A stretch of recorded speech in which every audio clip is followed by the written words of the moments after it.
I am sorry. Are you okay? Podcast is intended for mature audiences. The views and opinions expressed are those of the panelists and do not reflect in any way those of the podcast partners, sponsors, or affiliates. Enjoy. Hi, this is Michael Buffer, and you're listening to the Voice of the People. Let's get ready for Boxing Voice. Every day I'm hustling, hustling, hustling, hustling, hustling, hustling, hustling, hustling, hustling, hustling, hustling. Every day I'm hustling, every day I'm hustling, every day I'm hustling, every day I'm hustling, every day I'm hustling, every day I'm hustling, every day I'm hustling, every day I'm hustling, every day. When you in the trenches, you know, it's cool to shoot them bullets. How you gonna defend yourself when them bullets coming back? Davis thought Santa Cruz was gonna fold from his.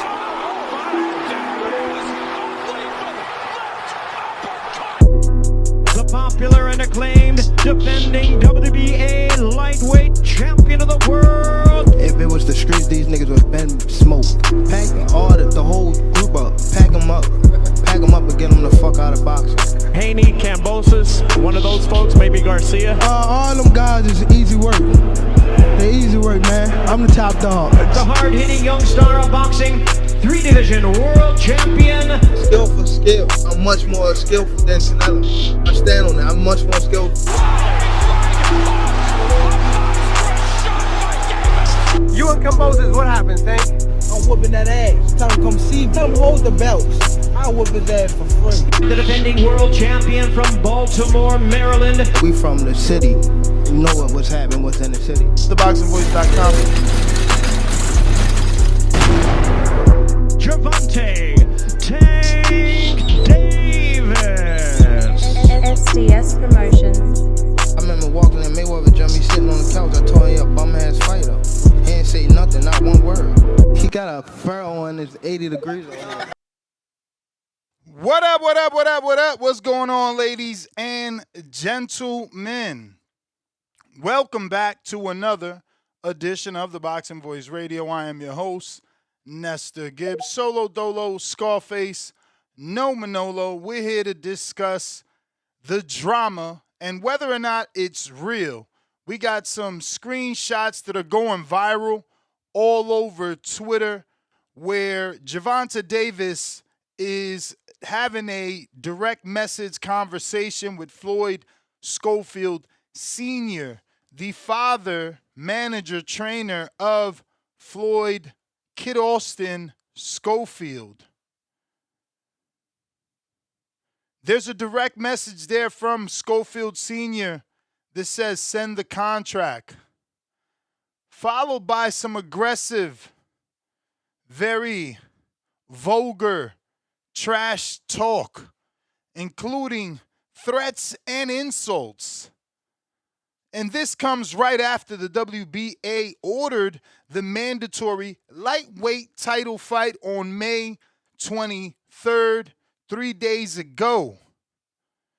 Gervonta Tank Davis, southpaw boxer from Baltimore. He is a bit short, 5'5.5". So this fight is a little intriguing. But he brings in a record of 30-0, one draw to Lamont Roach, 28 of those wins by knockout.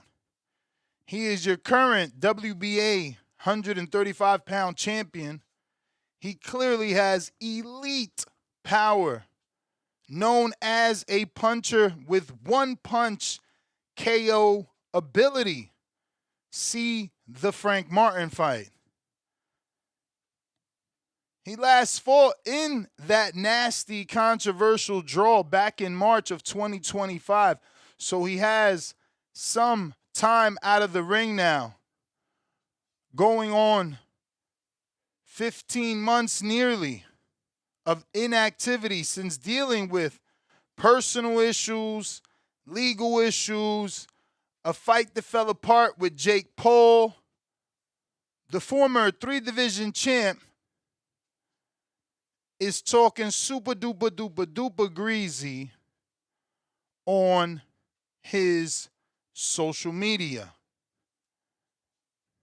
We'll go ahead and share these tweets now just so that you can see what was said via Tank's Instagram.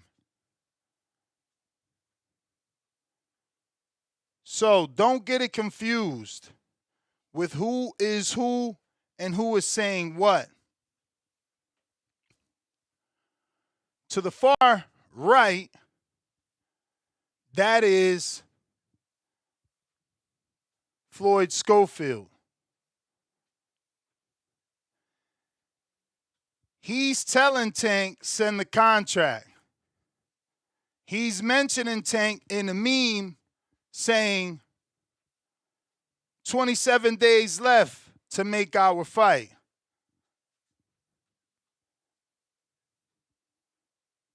Then Tank responds with the cool emoji. But there's more. There's more. Because this is where it gets a little rated X. Tank obviously holds nothing back. And, speaks his mind here to the father of Floyd Schofield, Kid Austin.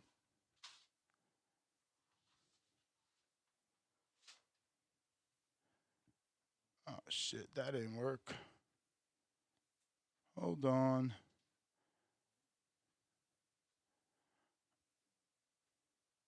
I don't know why that was sized so wrong. But here we go. This should work. No, that's not it.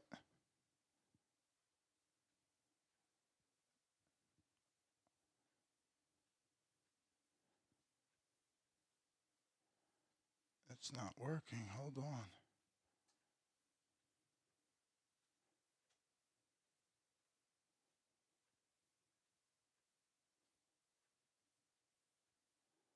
Oh, wow. All right. So, seem to be having an issue here with the screen share today. So I can't even get to Twitter and show you. Hold on. I guess I got to try one more time with the actual screenshot because I screenshotted it just in case we would have lost it. But I guess I'll read it to not continue to slow down the progress. He says, Ninja gay. Up early in the morning for this shit. You got to do better as a father. You too old to be moving like a monkey. So Schofield sends the respect fist. Then he says, Tank does, what happened when your kid was supposed to fight overseas? You pulled out. You another Sean Porter and his daddy. You old gay ass man living off his son. Get your dick sucking ass on. So there's more. There's more. Sit tight. And this is Schofield. He's posting all these himself. He wants it to be known.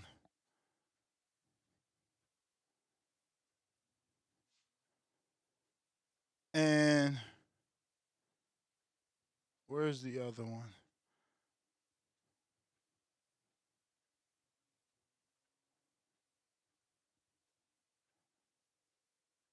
No, that's not it. Lord. Give me a sec.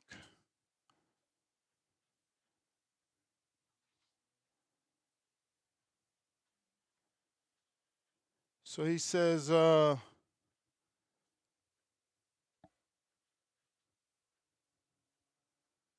I think that's actually both of them I read. Let me double check in the pre-pro. Pardon me, this went worse than, it did in my head.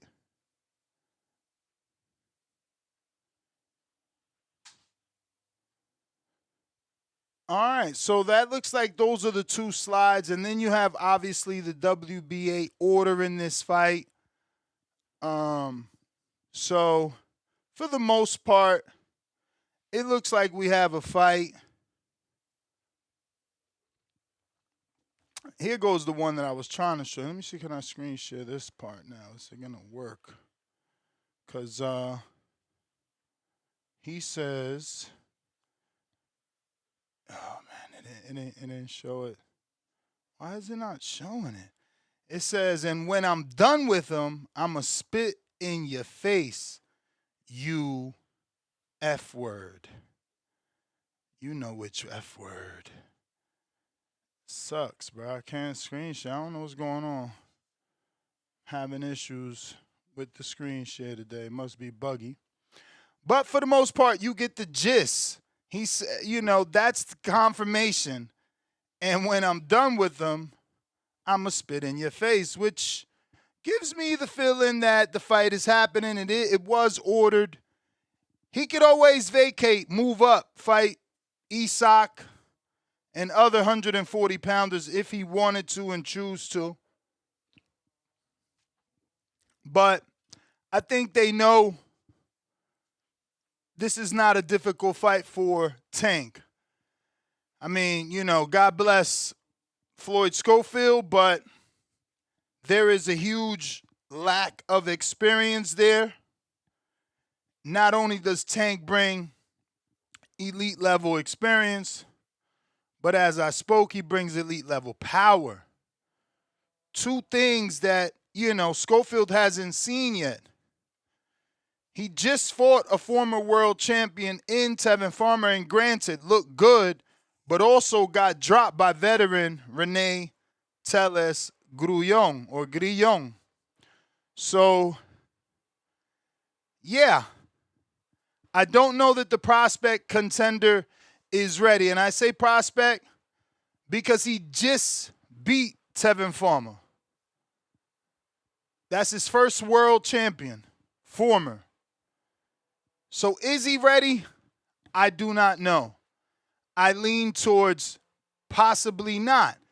It is too far a leap to go from Tevin and where he's at in his career to the power and experience of Tank, let alone the event of a Tank fight.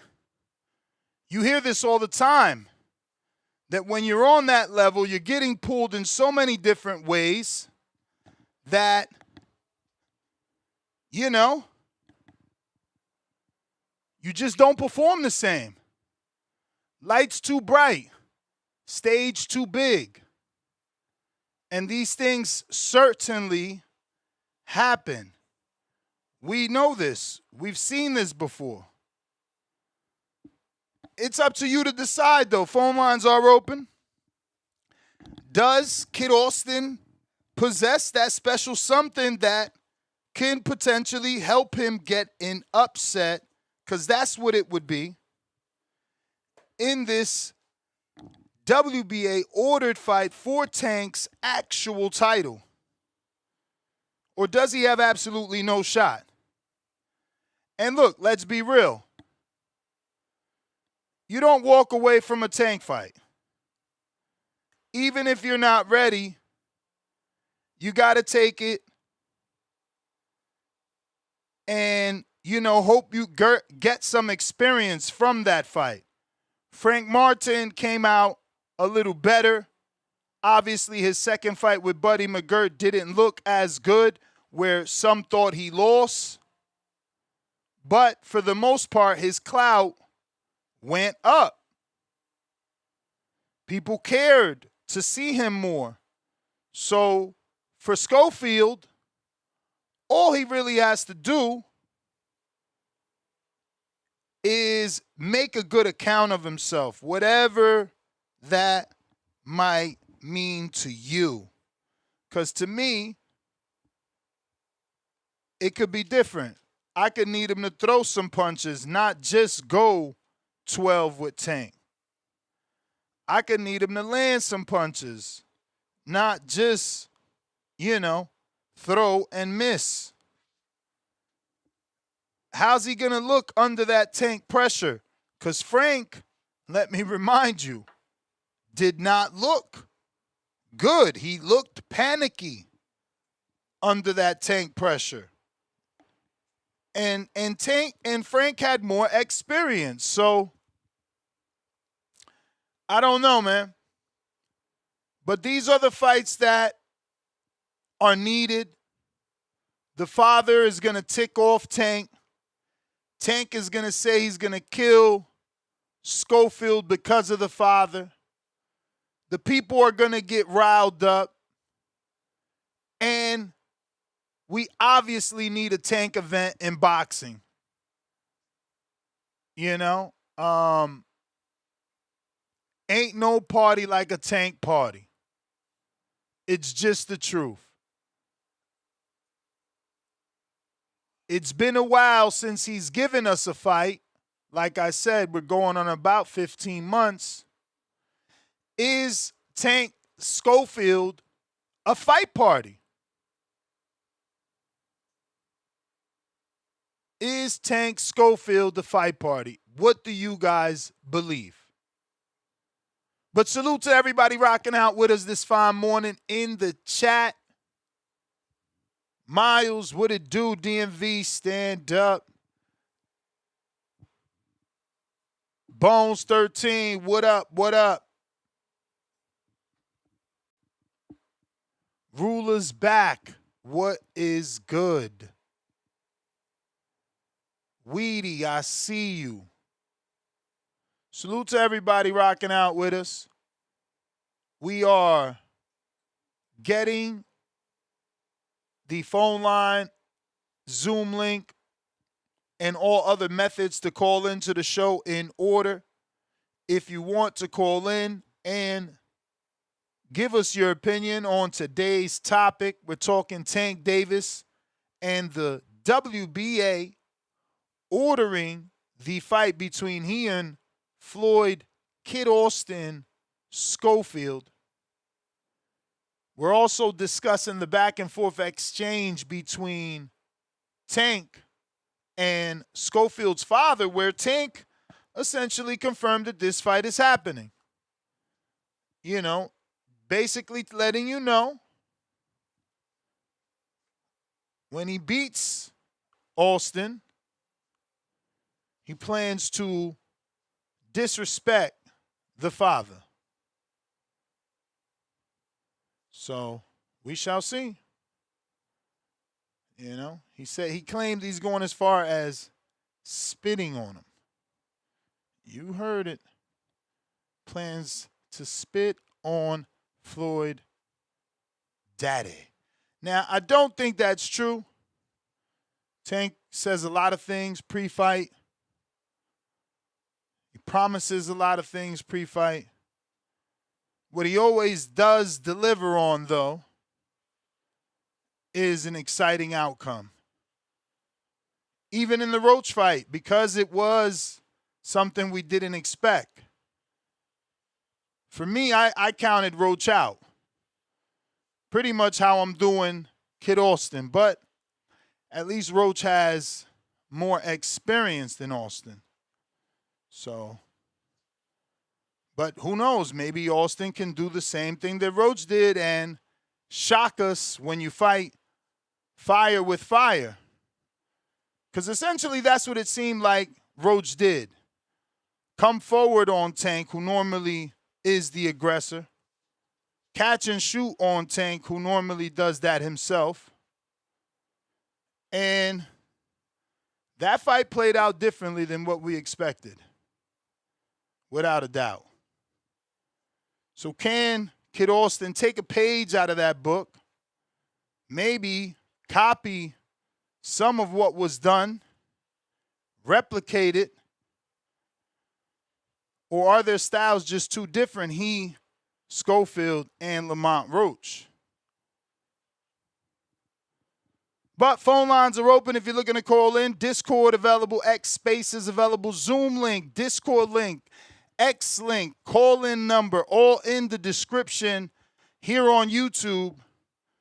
Do me a favor, hit that YouTube thumbs up. If you're listening on X, I could use, obviously, the good old-fashioned retweet. That's going to help with the visibility of the show. Quote retweet also helps tremendously. On our community page, we're asking, did Tank Davis confirm the Schofield fight in the DMs? Is the fight happening? 45% believe yes, fireworks incoming, Tank via KO. 6% believe Schofield pulls the upset.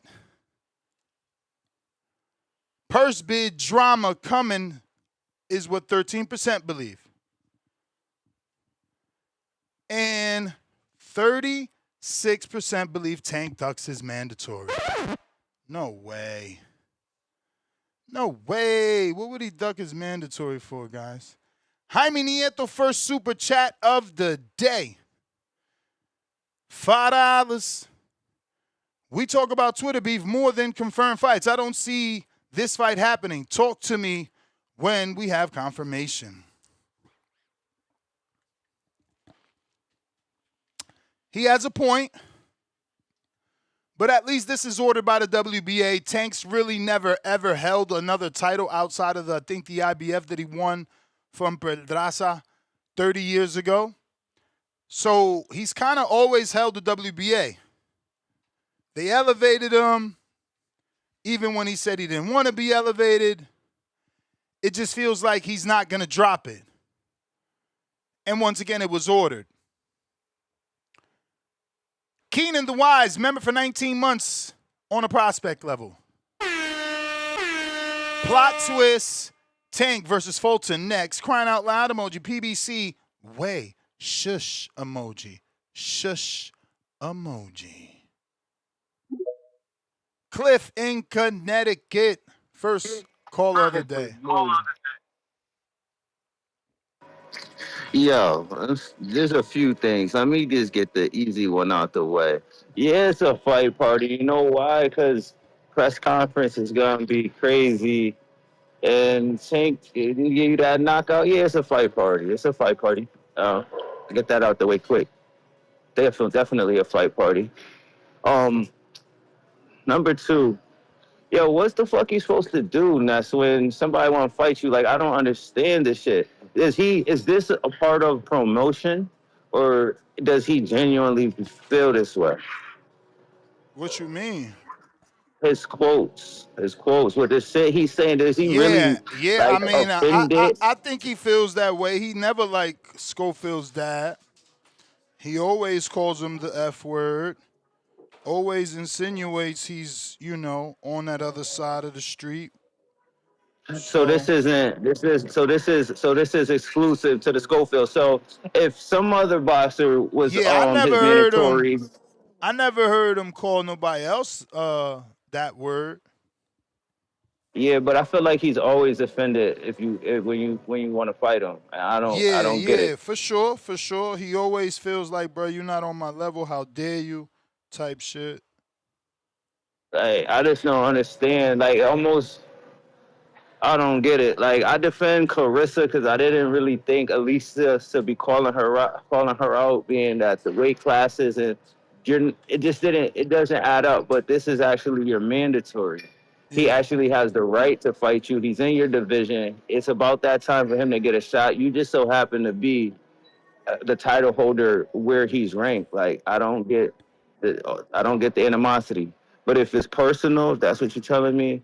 I mean, then all right. I don't know how personal it is. Tank always gets mad. Obviously, Schofield's father's always been a troll. So he's always been wanting to fight, always been talking about the fight. Tank's always been responding in this manner, like, I'm going to punish your son. You going to get him killed type shit. So, He's been kind of respectful in his most recent interviews. I don't know if you've seen any. He's been as respectful as he could be, because I know how disrespectful Senior could be, but he's been somewhat respectful, asking for the opportunity, and he even had a little interview with Kenny Ellis, and they seemed like they were both very respectful of one another. But before you hang up on me, I want to touch on what some of the shit you said. Like, it's kind of like you writing a young boy off, and I could see why Tate would be the favorite. But the thing is that he just was gonna fight Shakur not too long ago, and nobody was complaining. Nobody was saying that, and we were willing to see that fight. And since to Shakur, he's only grew. He has at least one win since Shakur, maybe two, but at least one. And he has the biggest win. So hold on, let me put it in perspective.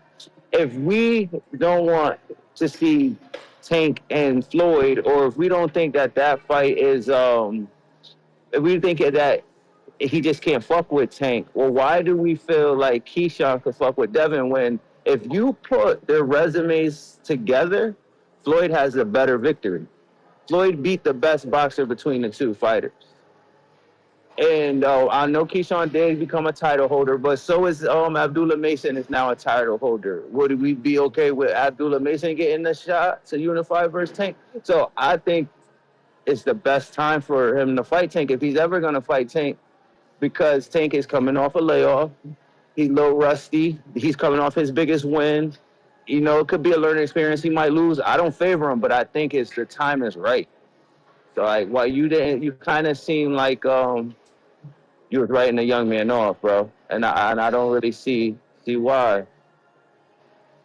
Stranger things has happened in this sport. We've seen a lot of, you never know what the fuck's gonna happen, and I'm learning that firsthand. Rico just this weekend, and all the time in this fucking sport, you think you could put your bank account on some shit and you end up homeless.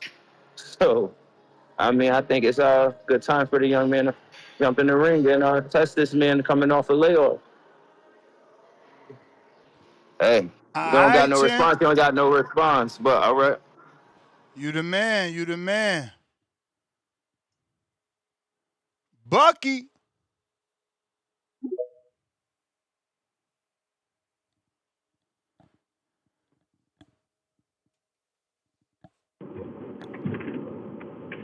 Hello, how do audio? Straight. On us. What up? Oh man, listen, a lot. I agree with a little bit what Cliff was saying, but from that interview I heard with him and Singer and Kenny Ellis, I feel like he don't even believe in his son. I think he's going in there just to get a little bit of clout, just from some points of what he said in that interview. Oh, if he go 12 with Tank, that's better on kids stock. He talking about stock. So does he believe in his son, or he just want his son to get in there to get some clout? That's what I'm getting from it.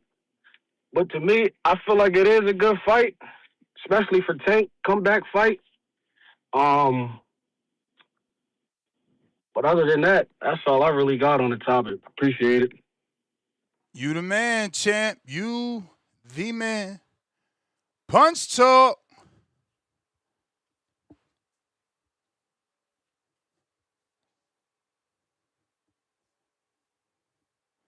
Punch talk boxing.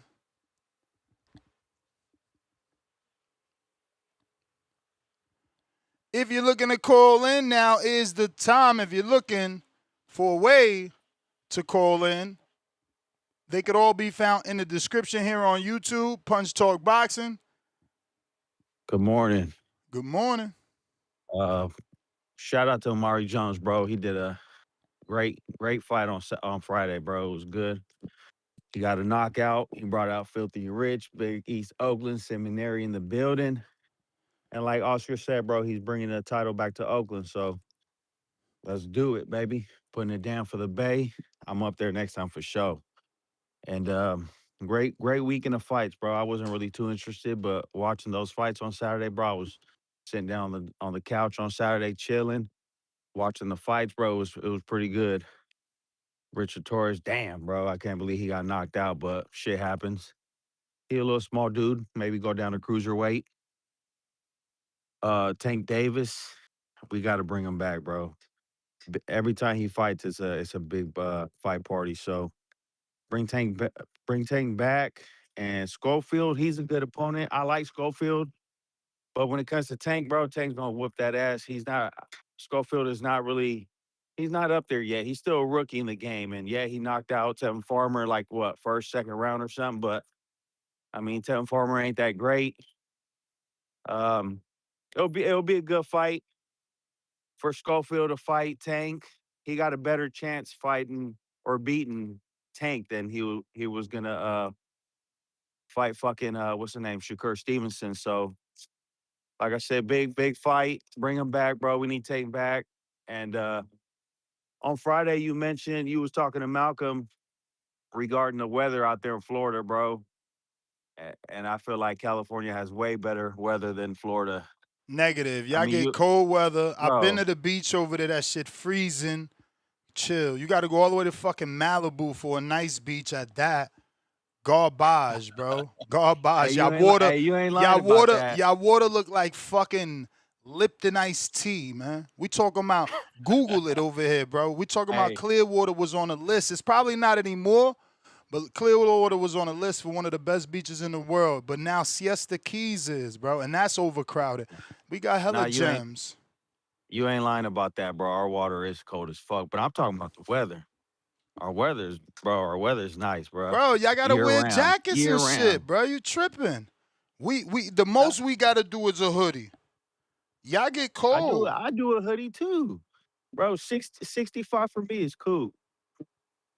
I ain't out here, bro. I love jackets. I got a shitload of jackets, but I never wear them. I just throw on a little hoodie and I'm good. I don't own a jacket. I don't own a coat, hoodie, and that's it. Bro, I stand by that, bro. Our weather's way better than fucking Florida. Hey, man, I hear you. Maybe you don't like the humidity, but I just prefer the heat every day. Y'all get that up and down shit, bro. I'm telling you, y'all get that cool, too cold for me weather, man. Hey, you guys, this house is really going for $160K? I mean, that was in Arcadia. That's not where I'm at. Hella cheap, bro. Yeah. That's crazy. That shit popped up on Zillow again. That shit's still 170, 169. Yeah, that's a trip, bro. Yeah. Yeah, but all right. I'm gonna tune in. You guys have a good one, bro. All right. But yeah, Arcadia is like a lot of land. So yeah. There's a lot of Spanish people out there too. Cali better, that hot, sticky-ish sucks. I hear you, man. A lot of people don't like the humidity of Florida, man. I love it, bro. I love it. You know, everybody, you know, to each his own. To each his own. But me, I prefer the warm weather. I went out for my walk this morning. You know, some of y'all can't do that. You wake up and that shit say 55. You're like, ooh, next time. Leonard Sterling, 5-pounder. Seen it on my X timeline. What the fuck? Tito Mercado going to DMG Boxing? X account saying debut June 19th in Pomona? They saying DMG signed Mean Machine as well. Yeah, they've been on a mission signing people, man. I don't know. Hopefully they get a television deal because they're doing a lot of Thunder Studios, you know, independent broadcast type shit that I'm not paying for. And I fuck with Fight Book. I fuck with them heavy.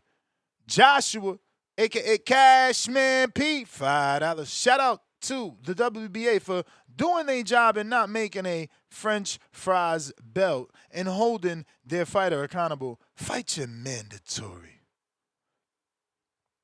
Bones 13. Schofield is going to fake his death again. That's what Tank reminded his daddy about. Suleiman El Escaler.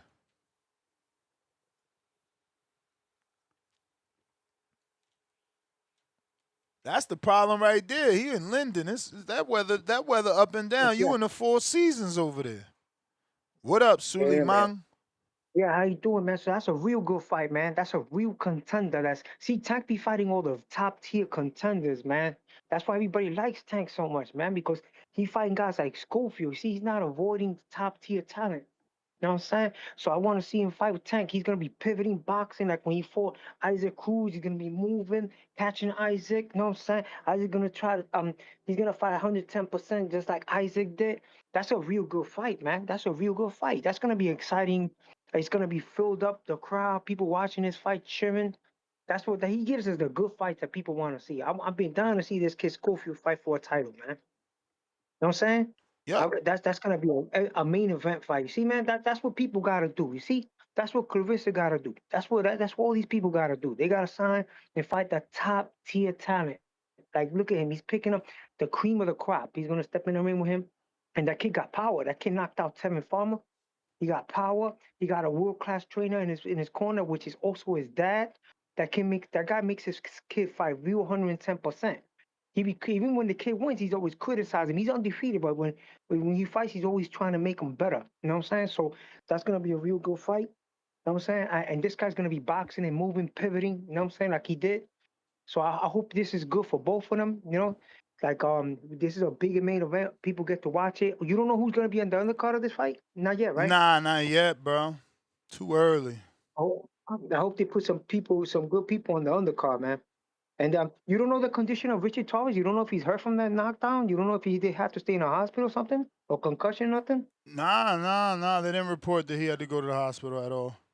Okay, because people was concerned about his health because that was a stunning knockout. That was a big time knockout, right? I hope he could recover from that. You know what I'm saying? He could recover from that. I know why he want to stay in the heavyweight division because that's where the money's at. The big money is in the heavyweight division. Those guys are cruiserweight and how you call that bridgerweight. They're not making that kind of revenue. You know what I'm saying? That's why a lot of guys are avoiding those weight classes. They rather stay a heavyweight. You know what I mean? That's why he probably did that. Or maybe he just got to muscle up, move more. He got to do much more head movement, man. Or maybe he just had a bad night. And he had a bad night. The guy caught him with a flush shot and knocked him out. So yeah, man. So I don't want to overstay my welcome here. Thank you very much, and thank you for having me on. All right, Suleiman, the scholar. If you're looking to call in, Discord is available. X Space is also available. We got the invite link for the Zoom in the description. Call-in number in the description. Discord in the description. Hawk, Maryland, what up?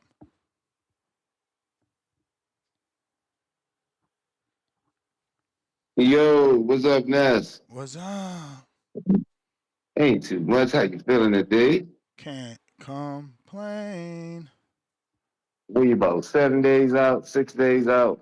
We are. We are. Yes, sir. Hey, man, I like this fight. If it come off, I do like it though. I think they both need each other too. I think Tank need a name, even though Schofield ain't no big name, but he a name. He just came off that good win last year, and yeah, Tank needs somebody that everybody already know. He need a name, and Schofield need to show up this time because of that fiasco with Shakur, the hospital, and all that stuff. So yeah, if it come off, this is a good fight for both of them. And that's the thing that Floyd used to do. Ness beat fighters off their best win, like Schofield's best win last year.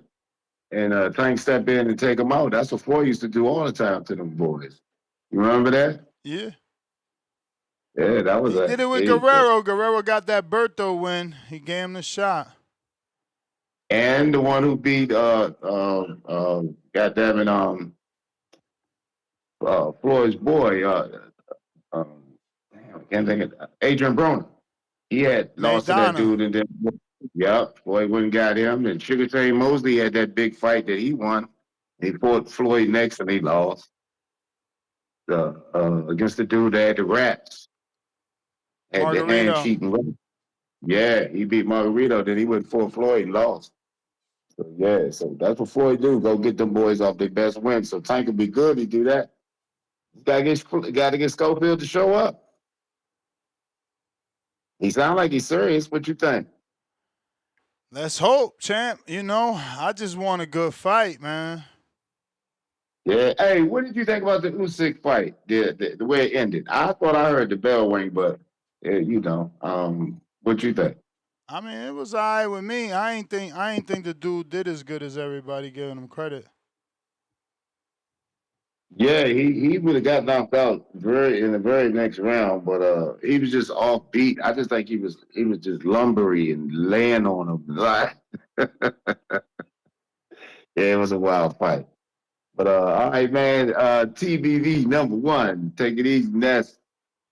All right. Hawk. Maryland. If you're looking to call in, Discord available. Ness, this man Leonard need a belt for Hardcore of the Year. Hell yeah, man. He's one of the best super chatters when it comes to being on point with actual factual information. That is your go-to, Mr. Sterling. We got H-Town. What up? What up, Ness? Can you hear me? Chilling, yep. H-Town, baby. Man, I swear, how do you get the nickname the Scholar, bro? I don't think he even watches modern boxing. Ooh. Like, Tank fought all the top contenders. That's crazy talk. Well, nah, man, it's a horrible fight for Junior, stylistically. Great fight financially. He's gonna get knocked out. He's gonna get knocked out. That's perfect for Tank. A guy's just gonna. Uh-oh, he got a call. Hello. Yo, can you hear me? We hear you now. That's a perfect fight for Tank. He's a counter puncher. You know, Junior showed no real improvement in there. He's just winging punches. He's gonna get caught, get knocked out. I mean, they'll get what they want. That payday they've been wanting. That's all his dad really cares about. You know, that's all he ever talks about. How much money? How much money? You know. Yeah, man, he's gonna get knocked out bad, dude. It's an easy fight for Tank. Good warm up. Good warm up to come back to fight the real guys. Well, have they said what weight it's gonna be at? It got to be 35. It's a mandatory for the belt. Oh, it's the Mando. Mando. Yeah. Yeah, man. Easy win. Easy win. I don't even think Junior should be at 35 anymore, man. They had a hard time cutting weight. Even better for Tank. You know, I give him 7 rounds. I mean, Junior hasn't shown no improvement, man. I mean, what do you think, man? I haven't seen no improvement for him, you know? It looked like he started you know, he started going back to his old ways, leading with his head butting, being wild, emotional in the ring. I don't know, man. It's a disappointment, man. I used to be big on Kid Austin. I used to think he was going to be the future. But he needs a real trainer, Dad. His dad ain't no world-class trainer. Man, people throw around the word world-class trainer like crazy these days. Yo, am I lying? Everybody's dad's a world-class trainer, yet they don't got no fucking boxers in their stable. I mean, I think it's fair if you turn your son or one fighter into a champion, you deserve the title of world-class trainer. Fuck no. I mean, you took your son from scratch to world-class, world title champion. It's in the pudding. You get too much credit. You get too much credit to the dad and not enough credit to the son. No, of course, but again, the father is the seed planter. He nurtures the seed. The son has all the talent and he grows to be big and strong, but if it wasn't for the father nurturing the son, cultivating the son, telling the son how great he can be, the son doesn't grow up to be who he's supposed to be. That's why, statistically, they blame everything that goes wrong in this world with fatherless children. They don't have a role model. So for you to say that is just the opposite of real life. Unless you're LeVar Ball, I don't give you no credit because he did it with 3. So that means he was really putting in work. One I kid, hear you got lucky, I mean, buddy. Bozy did it with 3.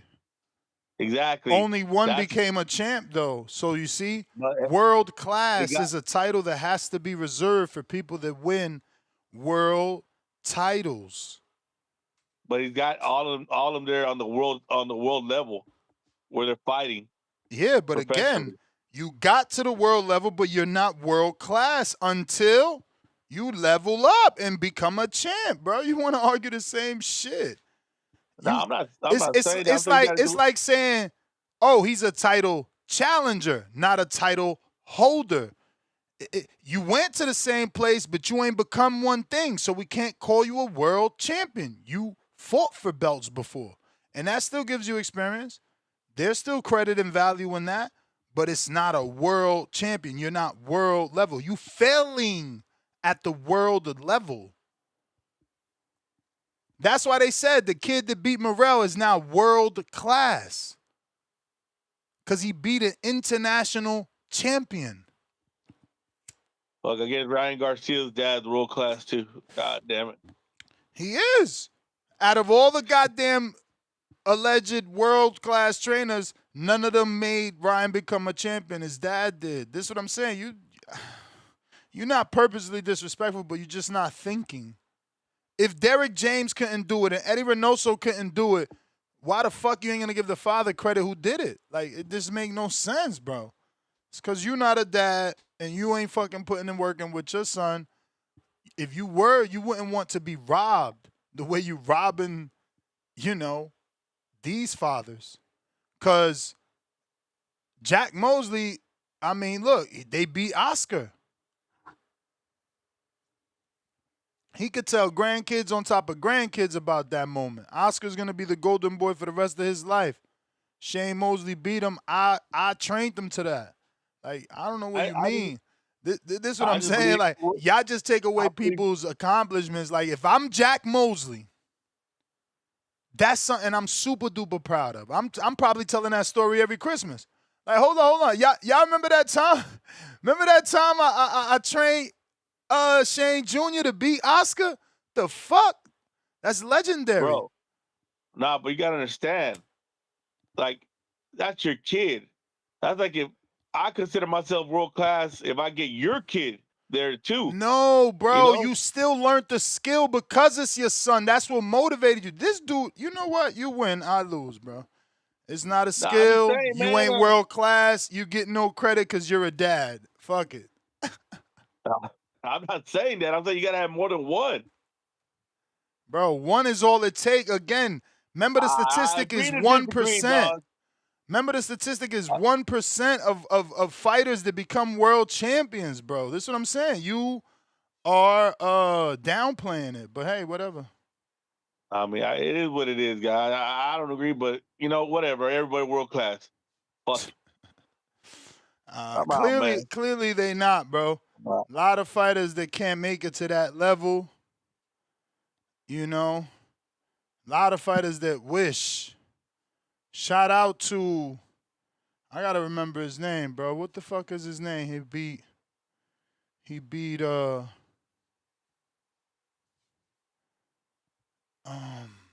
David Morrell. Cause he deserves to be remembered, bro. That's a graduation for him. That's an important day. Yeah, he's on the world level now. What's his name? I didn't know you was still there. What's his name? I don't know, substitute teacher. He was too, bro. I know. That's what I'm saying. You can't discredit that because he could tell the kids in his class, like, bro, put your mind so you could do anything. I'll be the former world champ one night. Bro, yeah, I'll be like, yeah, he was fucking around, not taking me serious, but I won. You terrible. Man, I'm out, man. I guess Get out of here. Whatever, man. Hate Town in the building, bro. I'm out. Yeah, not H-Town, Hate Town. That's what you do. He's a hater. No credit given from H-Town. Discord available. X Spaces available. If you're looking to call in, now is the time. We got Pat Bondero.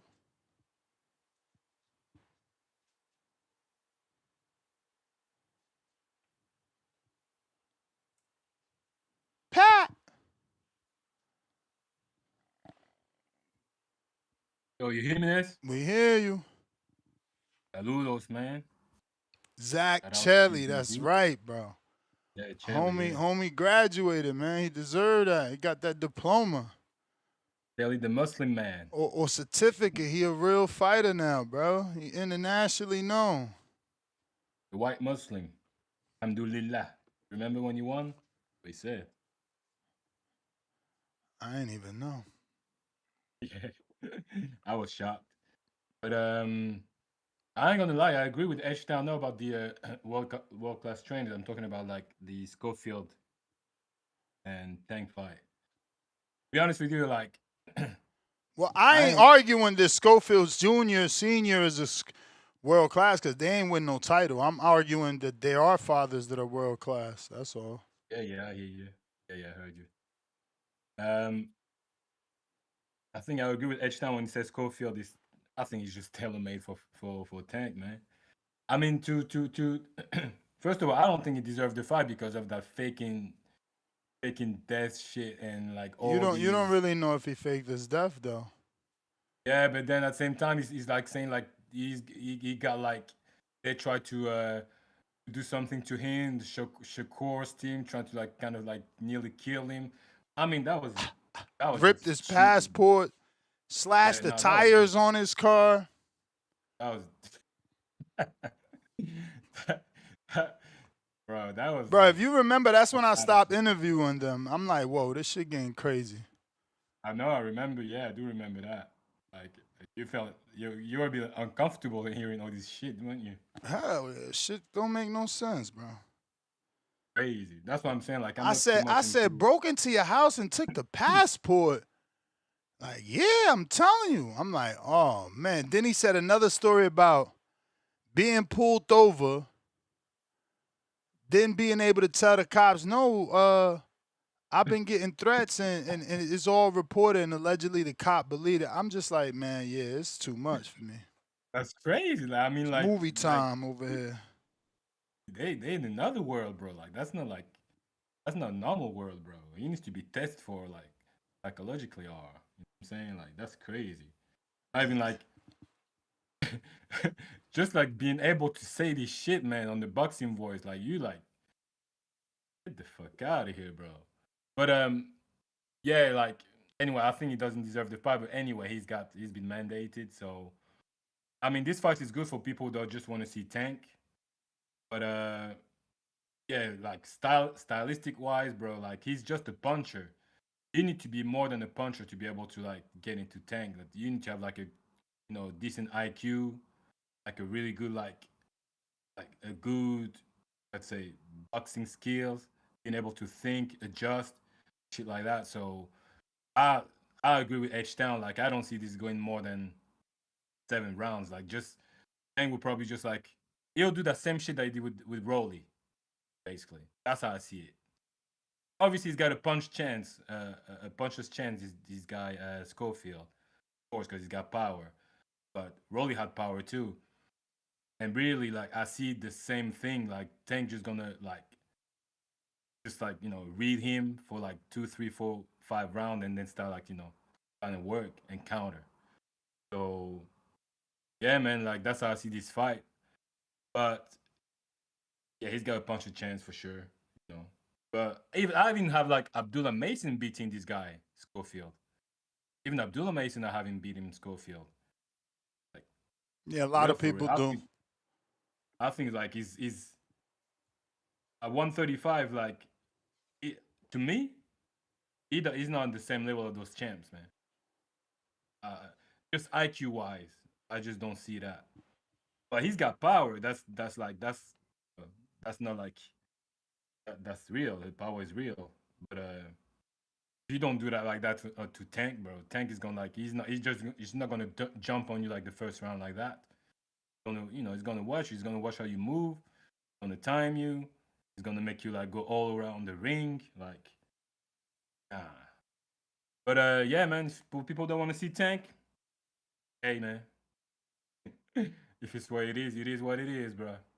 But shout out to you, my brother. I just want to do my daily call. And, shout out TBV. Número uno. Ya tú sabes.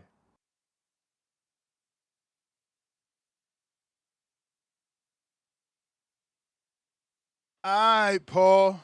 My bad. Had my shit muted. Big Boss.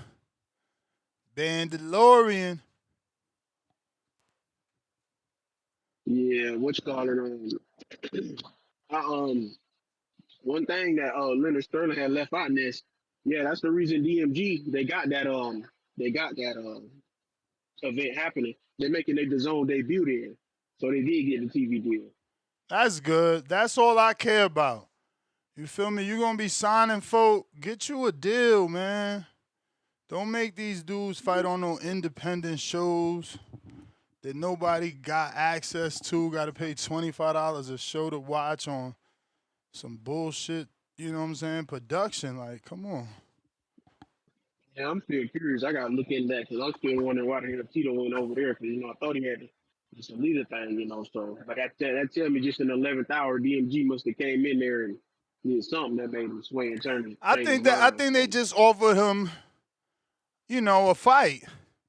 Give him a fight, stay active, and that gives you more time to negotiate. Plus, you get one off. He ain't fought in a minute. But I don't know about long term, man.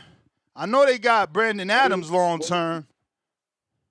I was about to say, I was going to say, yeah, I would probably hope not. But I mean, who really knows? But that's the thing. Look, when Brandon Adams get a big fight, he with the ring. When he not, he fighting on them San Diego cars. Like, that shit, they got to do better. I hope that TV is not just this show, it's future shows. Yeah, that's true. That's what I'm like. I know that do help him, especially because he's from Cali and it's out in Long Beach. So, and then you do got, like you said, he done been like off a while. Because I remember when he was on a couple weeks ago on The Last Stand. He said he was like, "Yeah, I plan on coming back in June, and I'm gonna try and get at least another fight in this year, get like another two if possible." So, we'll just have to see the plan. Who knows? But yeah, with this topic, even that we're watching The Last Stand. I saw the episode yesterday when the kid was on it and stuff. So it tell me it was recorded obviously before then because he said they already got the date though. His date to come back August 21st. So people talking about ducking the mandatory and all that. Yeah, I'm with I was laughing a little bit when H Town said that with Suleiman he was talking about the top contender and it's like yeah, I do kind of understand it, but it's like yeah, I don't think exactly that kid is nothing to duck anyway. Not to say me personally, I don't think Tank will regardless, but it's funny how somebody was saying, they say, yeah, I'm glad, somebody super chat said, I'm glad they ain't make a French fry belt. Well, that's the reason why, because, I remember when you was having a debate with people with Wilder thing with the draw with Fury. Yeah, defense is categorized still as a defense in a draw, but if Tank would have beat Lamont Roach, that was his fifth defense. He was going to be the super champ. So obviously, when he beat Kid Austin, he going to become super champ. That's why the WBA making this fight, so they can go ahead and slither in that regular belt. You know how they do. Come on now, we see how they just upgraded Rolly. He didn't even make a defense nor fought in a year. Shout out to the WBA. They gonna do what they do. I was But about to just remind you that, like, yo, they don't even need to do that. we know how they do. Yeah, they literally they pick and choose. They pick and choose, man. And it's funny because even this discussion you was having just now, I said it's funny that discussion you was having with with H Town and Pat Madero because it's like you said you're not even arguing, you're just speaking on fact. This T.O. and Shakur fight was a perfect example. People were shitting on T.O. Senior. They say he a terrible, terrible, horrible trainer. T.O. should have been left him, but like you said though, T.O. Senior is world class. He was the one in that corner when his son beat Loma when he wasn't supposed to. He was the one in that corner when his son beat Josh Taylor when he wasn't supposed to. It is what it is, and like you're saying, it don't exactly have to be the truth, but factually, you're right, and it is the truth. But like I said, people do pick and choose because say like this shock and Sav fight week. You see, Shock Sav he done sparred with Richardson Hitchens and Shakur. People say he assembling the Avengers. I've been seeing all these pictures people have been posting of Boots sparring Vito, Boots sparring Jahai Tucker. They talking about Boots getting good sparring. Well, goddamn, Boots ain't assembling the Avengers either. But like you always say, Ness, they pick and choose, because like Tiger Johnson, is Tiger Johnson going against the code? Because Boots was fighting Canelo, helping him spar get ready for Bud. But they ain't saying that about Tiger. People pick and choose. That's just boxing. So that is funny. But yeah, I for sure agree with H-Town and you Pat been there because it's funny. This my thing, that's too. I wonder if I still got the text. I got to go back and look and see. You was discussing all that stuff. They were saying that was going on and all that. I remember that stuff. And I had somebody who told me, and this somebody who had been in the been in the camp or whatever, not been in the camp, been in the gym with Shakur and seen the fight. And they don't even like Shakur. They told me they had a good feeling, high authority. They was betting everything. Told me that they had a good feeling Shakur was gonna knock out Schofield. It's all because it just places that kid don't like getting hit and stuff. And then of course the tank got the placement, got the power for sure. I think he gonna knock the kid out. So it is kind of saddening when you look at what the senior is saying because it do definitely like he just want the money. He's saying, "Yeah, I'm following my son's dream," but you speaking too much about loss. It's almost like it's premeditated. Like, yeah, we're gonna lose, but at least we're gonna get some money and then we're gonna learn from that. So it is what it is. So yeah, I can't really trip on the kid getting the shot because, like I said, WBA they do what they do. So I don't know. That was kind of the only thing that got me when Cliff was saying that. He was like, because of Keyshawn and the resume now. Because Keyshawn, to me, his resume much better than Kid. I don't like that style either. Kid just jump in and out, just like Conor did. He gonna get his ass countered, and get his ass knocked smooth out. So, but that's all. They come with it. So that's all I got on the topic. I appreciate it. I'll let you guys. Appreciate you, man. Thank you for calling in. Salute to everybody rocking out. If you're watching this on YouTube, don't forget to hit that thumbs up button. We got Mr. Savi, member for 17 months. On the prospect level, should Torres do the Sully and fight at Bridgerweight? No. I despise Bridgerweight. Leonard Sterling, 2-pounder, pound for pound, number one in the chat. Drop a bomb for the status. A few days ago, DMG announced May 29th event on DAZN. Well, thank God for that because I'm not interested in buying more packages, bro. And also, I need DAZN to have some quality control, bro. Like, they need to try to get those streams to be universal or uniform. My shit can't be top notch while your shit looking rinky dink. It's like the big promoters, they shit look good. Then you got these other promoters, it's all dark and looking like a dungeon. Nah, man, like the zone needs to set a standard and say, look, you need to have this or we cannot do business with you. Like, what the fuck, bro? Letting these dudes record with fucking Border Wars cameras and shit. You know what I'm saying? Like, come on, man. Step your fucking game up, bro. I don't understand. That licensing fee must be dirt ass cheap because of that. Because it's like, how the hell you paying for the rights to the fight, but they got to put on their own production crew, and everybody's crew is different. So each product looks different. And that's crazy. You never had that with HBO, man. I hate to be the only one that continuously complains about this, but you just never had that. HBO was their shit. It always looked the same. HBO always looked the same. This shit right now, we got 7 different promoters. Everybody look different outside of the big leagues. Outside of your Warren, your Matchroom, your Oscar, and your whoever the fuck I'm missing. What up, Vega? Yo, good morning. Can you hear me? We do. Excellent, excellent. But yeah, man, good morning to all. Salute to the chat. Appreciate the topic.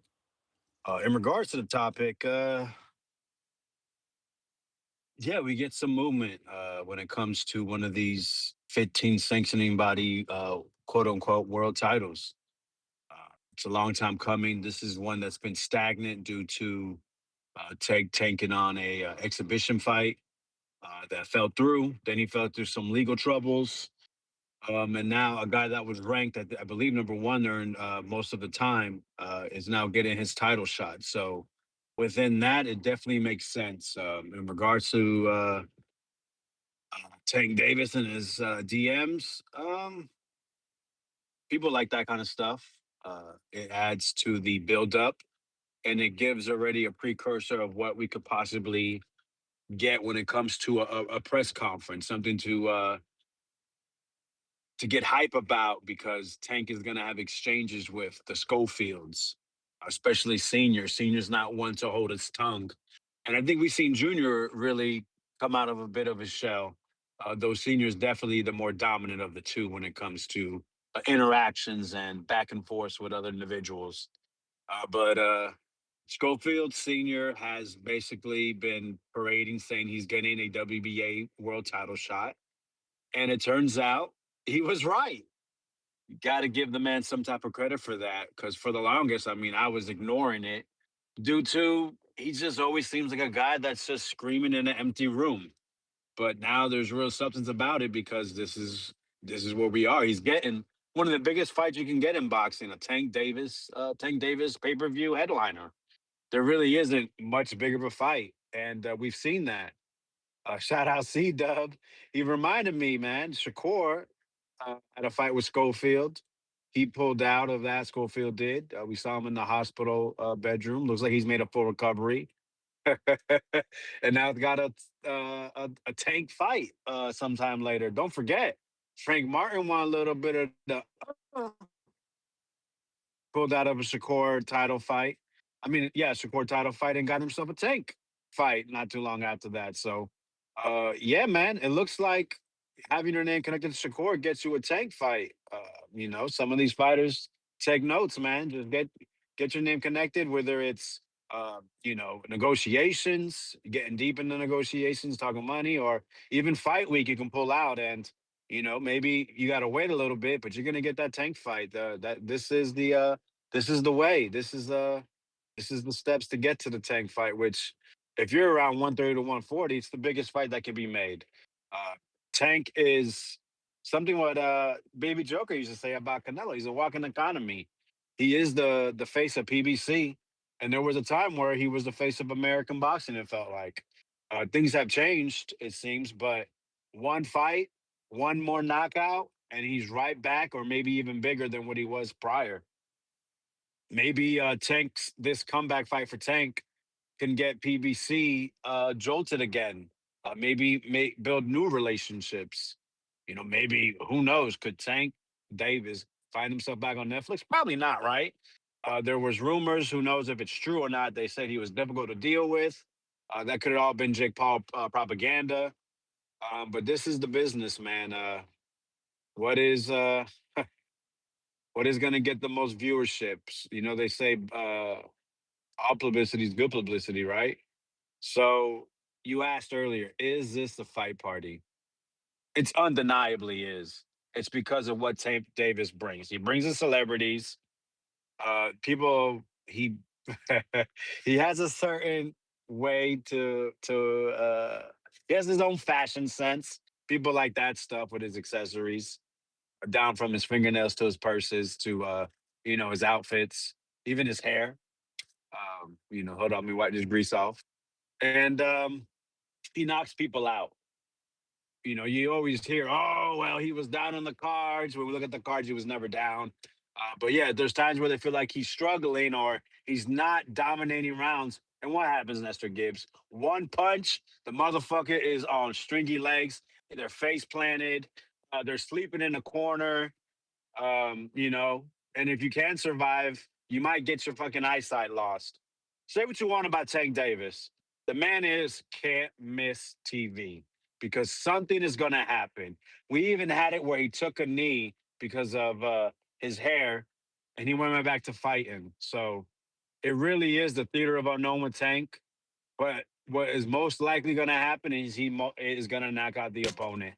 And with Schofield, I agree. The style is tailor made for Tank, but the kid is young. I think he's like 23. He's, he's full of energy.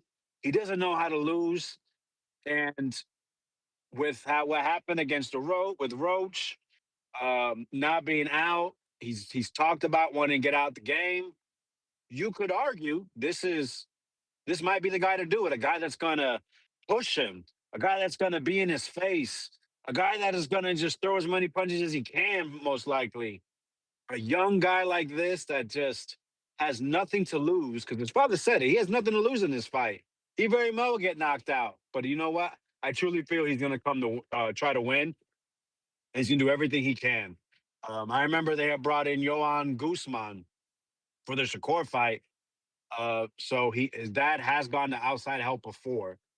So I would expect Guzman to be back. You know, the Dominican heritage they say they share, or maybe they go to somewhere else. I think that would be best, just to get this kid ready. Someone that's been in those championship fights, been in those big time pay-per-views that you know is gonna have something to say in between rounds to not just motivate, but also to reignite what the fighter may knows that they may need to do in that ring.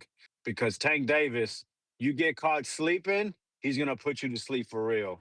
So I'm not mad at the fight. Am I jumping up for joy? No. Do I agree with you when you said boxing needs Tank Davis back? No. Boxing always finds a way to change, to evolve. But definitely Tank Davis coming back to actually get in the ring is never a bad thing because he still can put on exciting shows.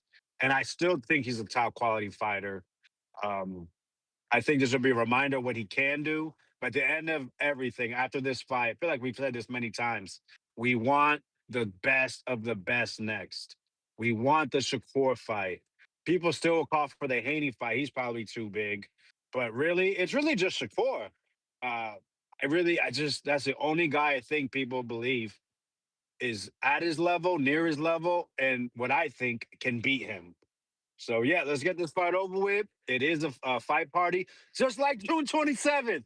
Boots versus Xander, man. Party at my house, man. We moving in next week. I'm out. All righty then. Tito La Voz.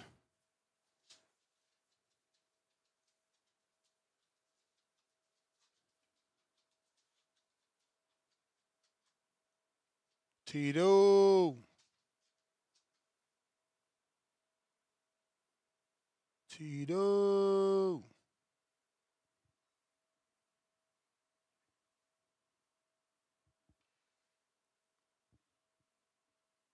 Yo. My shit on delay or something. What There was a fat ass delay on that acceptance. Hey man, good morning. Good morning to the chat. Good morning to Hate Town. I see him going after that Hater of the Year title. I'm excited to see what other hateful comments or yeah, man, let's go. It's about some time for some high quality hate around here. And shout out to Vega for that last call. He pretty much said everything I wanted to say about, about Darkwing Duck over there. But this is on par for how Tank been moving as of late, man. You know, he's getting a young guy before his prime.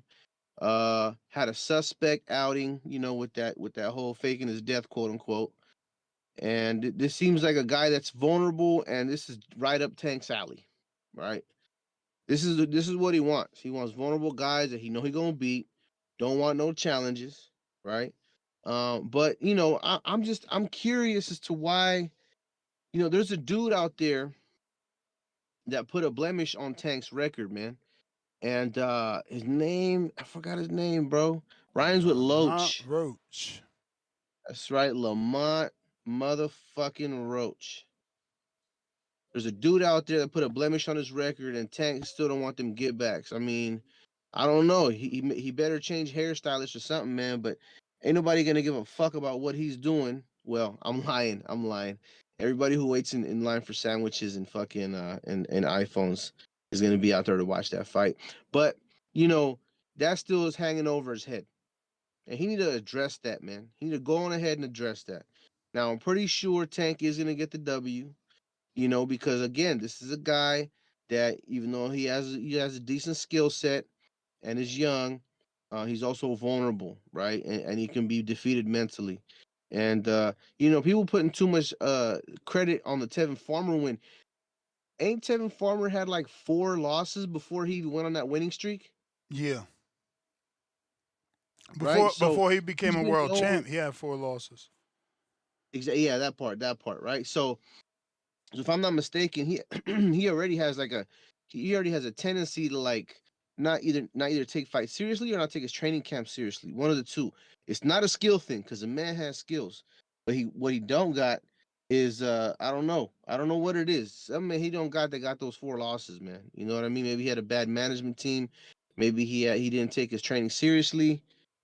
But anyways, that's my call, man. I just pulled up to the job site. Peace to the chat. And I fucks with all the thummies too, man. I fucks with y'all. Peace. All right, champ. Appreciate you. Discord available, X Spaces available if you are looking to call in. Now is the time. Last call for them callers. Last call for them callers. Sean, UK, what up? How you doing, this? What's up? Damn. That's a guess, bro. You're going to have to wait. I'll call back in a bit. All right.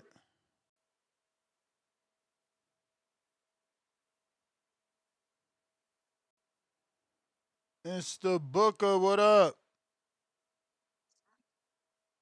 What's up, man? Appreciate y'all having me on here. How you doing? I'm cool, just getting ready for the fight. Got about a week now. Yeah, you back at it. Looks like what would he got here? June 6th, fight night at the Palace. Yeah, yep. June 6th, fighting at the Palace. Got my boy Mike Kimball. He's the main event. That's what, he's from Waterbury, so he gonna put on a beautiful show. But I'm expecting to do something spectacular too. Yeah, good triple I guess triple header. You got Tremaine Williams on the undercard as well. Yeah, Midge, that's my dude, man. I used to watch Midge a lot when I was a novice. I really wanted to be like on that level. So he's one of the first southpaws I got to see doing beautiful work. So what's the deal, man? Obviously, this is a shakeout. What do you know about your opponent? More of just a pressure fighter. Put a lot of pressure. Uh, from the videos that I have seen, he likes to throw overhands, more along the lines of throwing hooks, uppercuts than he is throwing straight shots. He's not trying to like go for points. He's trying to get stoppages. So I'm just gonna outbox him because he's been talking so much. I want the fight to drag out longer and then stop him late. And is the plan to stay at 60? You going back down to 54? Where are you most comfortable? I'm going back down to 154. I just did this because I wasn't originally supposed to fight on this show. I was supposed to just be working the show and learning things about the promotion because I wanted to get into that. And then it just kind of fell into my lap. So I just said, let me just take the fight. Nice. And activity can't hurt, man. Yeah, absolutely. That's where you get the calls because people see you active, and I'm looking for another run at the title. Do you feel like at this stage in your career, you're past Zuffa, or are you open to signing a Zuffa deal and fighting on Zuffa boxing? No, I don't think I'm past Zuffa. I think that would be a good opportunity. I think any activity is good for fighters. I would be open to it, I'll be open to. I don't think any. I think I've been blackballed in boxing. Like nobody really wants to sign me. They just want to bring me in on the B side, and I'm cool with that. That's fine with me. Like I just want to fight. I mean, that's the beauty of Zuffa, right? They giving their B sides the high level opportunity, and they getting put on the same playing field, right? Because they giving them the same nutrition, the same facility, the same Yeah, amount of time to prepare. And if you're fortunate enough to take advantage of that stuff, you're also in Las Vegas where you could get a lot of sparring. And just asking because these guys that are signing to Zuffa, they're staying active. They're staying very active. Yeah, You know what I do see though is that the matchmaking is serious over there though. They definitely are selective with who they give an easy fight to. For the most for the most part they trying to get everybody yeah, beat over there. And as a fight fan, that's great because we get to see competitive fights and upsets. But yeah. for you and your business, you got to be careful because it get crazy over there. Yeah, I mean, I'm not opposed to it. I already got 2 losses, so I ain't really that. If I was undefeated, maybe that'd be something for me to be thinking about. But being with somebody with 2 losses, the whole boxing world gonna write me off anyway and say I'm trash. So might as well go ahead and just compete. You already used to it. Yeah, I done already went through the whole getting dragged through the mud for losing, so it's fine. Which fight you feel like you got it the worst?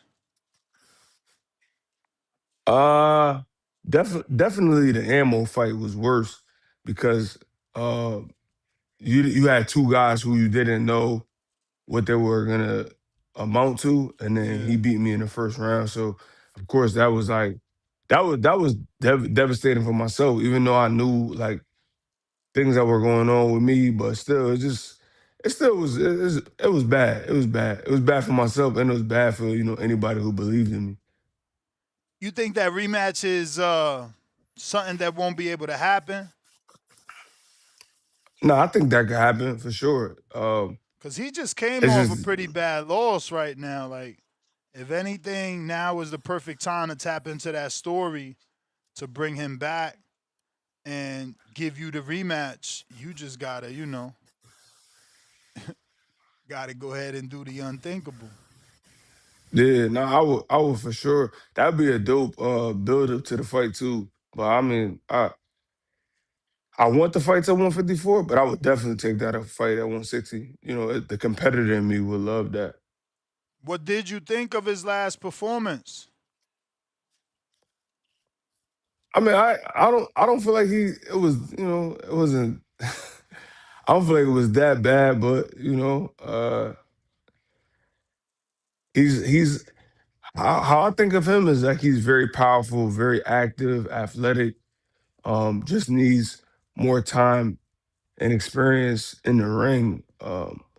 May sound crazy, but he's kind of like a green pro, if Mm. that makes sense. No, I do Um, because I'm pretty sure he got a late start. yeah, and like that's the thing. Like he is a very good, very athletic, but then it's the little things that guys have more experience than him. That's how they get by. Cause he's always in. I feel like he's always in a fight. Um, he's competitive. He's certainly always in the fight. I just feel like he's like a lumberjack, right? If he can't chop the tree down, he don't switch them gears up. Yeah, Eh, yeah. He's I mean, I hit it on the head. So what would you say your style is, man, for the people that haven't seen you, which would be kind of crazy. You've been doing this for a minute now. But just more of a boxer. Just boxing, using my legs, using my head movement, punching, trying to create angles, distance, hit, not get hit. For sure, man. What would you say um I guess you already answered that. Is your toughest loss the ammo loss, not the Fundura loss? Uh, nah.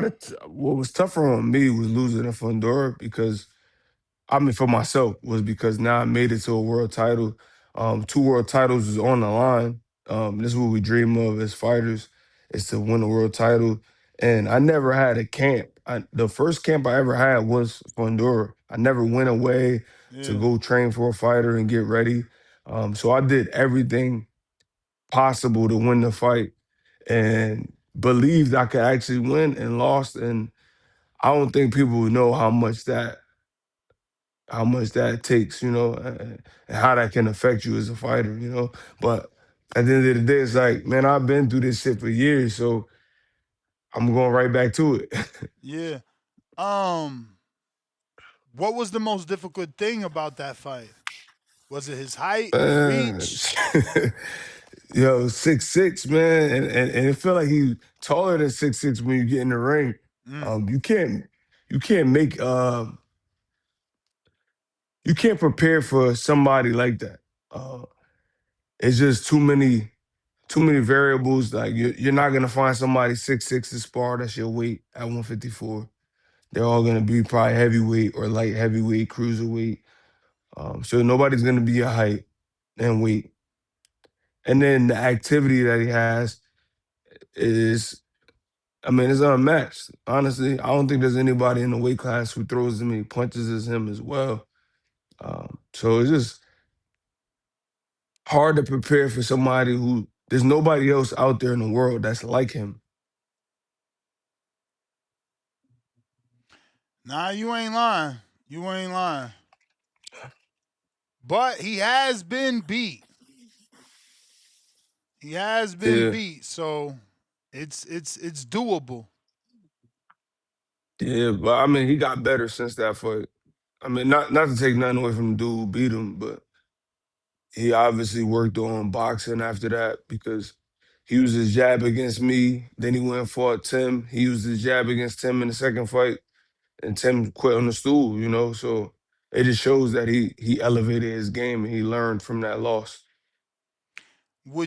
Did you watch the Thurman fight and was like, damn, I did better than that?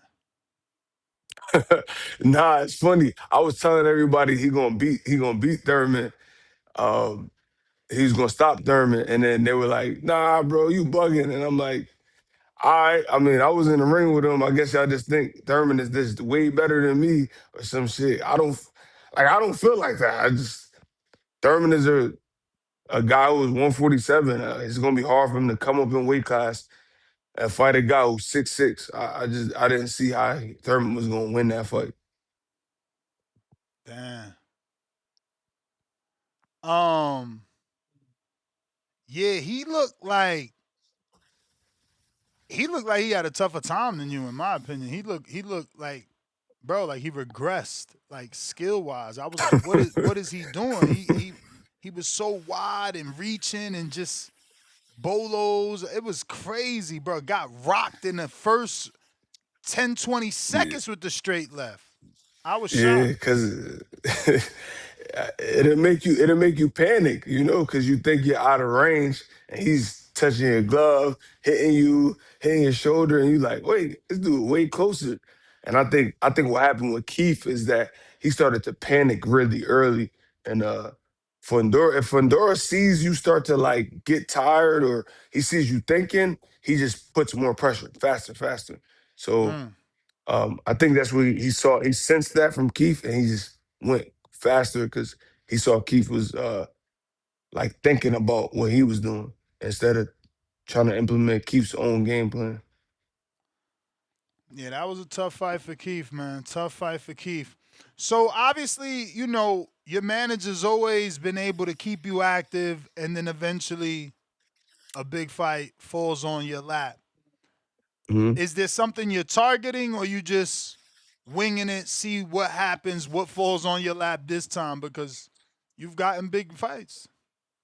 Yeah, we're just trying to see what stick. Um, like I said, man, I'm trying to be at 154, but honestly, I'll take the fights at 160. I've even been getting calls at 168, so I'm just Damn. trying to. Yeah, that's TV what at happens for least? for a guy. For a guy like me, I don't get to pick like what I can and cannot do. Yeah. They're gonna pick that for me, and that's kind of like shitty for me. Because I never get an opportunity to fight a guy who's like in my weight or like my size. When the two losses I have, I got them. When I fought Ammo, I was 157. I weighed in at 157. I was walking around at 157, so I didn't have to do anything at that time. And then the Fundora fight, of course, anybody who gets that call with Fundora, they're gonna have a Gotta hard take it. time. So yeah, you just going like, man, I'm picking that call up and I'm gonna take that fight. 2 world titles in one night. So I never really get the call where they're like, "Oh, this is an even match. Let me give let me give Booker the call now." I get the big opportunity when it's like it's against me. Mm. Yeah, man. Well, look, you got this one. Is there any way we could see it? Is this gonna be streamed or off TV? I don't believe it's gonna be streamed, but I could double back and send you that information if it is. Yeah, bet. Um, Just tell Paul to give it to me. You know, he'd be I communicating. got you for Yeah, sure. man. Well, good luck. Obviously, appreciate you jumping back on the show and keeping us updated on what's going on. Give out that social media if anybody that isn't following you can do so. You can follow me at the gift_7 on Instagram, or you can type my name in Cordell Booker or any platform. Ness, thank you, bro, for always sharing Um, your platform with me. I got Cliff in Connecticut. It says, ask him where and what's his gym, and if any future good fighters coming out of there. Revolution Training. We in Stamford, Connecticut. And we got some talent about to come out of here, man. We had a guy, my amateur, Gary Charles. He made it to the finals of the National Nice. Golden Gloves. Um, lost a he had a good fight, but just ain't come on with it.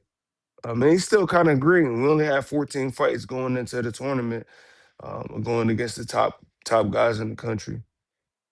Um, who you got by chance if the fight actually happens? Been ordered by the WBA. Tank Schofield. Schofield too green in your opinion, or he's young enough, strong enough where he could upset a Tank that's been out the ring already 14, 15 months? Nah, I think Tank still wins the fight. I think Tank is just experience, skill, power. I do like Schofield. Listen. I would expect Schofield to take the fight. He's young. This is the time to take it. I just don't think he wins. Mm. Yeah, but like you, it's an opportunity he got to just take. You know what I mean? You can't turn Exactly. down a Tank fight. But Exactly. man, I appreciate you jumping on. To the next one, champ. Yeah, man. I appreciate you always. Thank you for sharing your platform with me. And everybody who Anytime. tuned in, thank you. Anytime. There you have it, ladies and gentlemen. Cordell Booker. If you're looking to call in, Discord available, X Spaces available. We're talking Tank, Davis, Kid Austin, Floyd Schofield. Will the fight happen? Can it happen? Will Tank win? Does Schofield have an actual shot? Sean in the UK picking up where we left off. What up?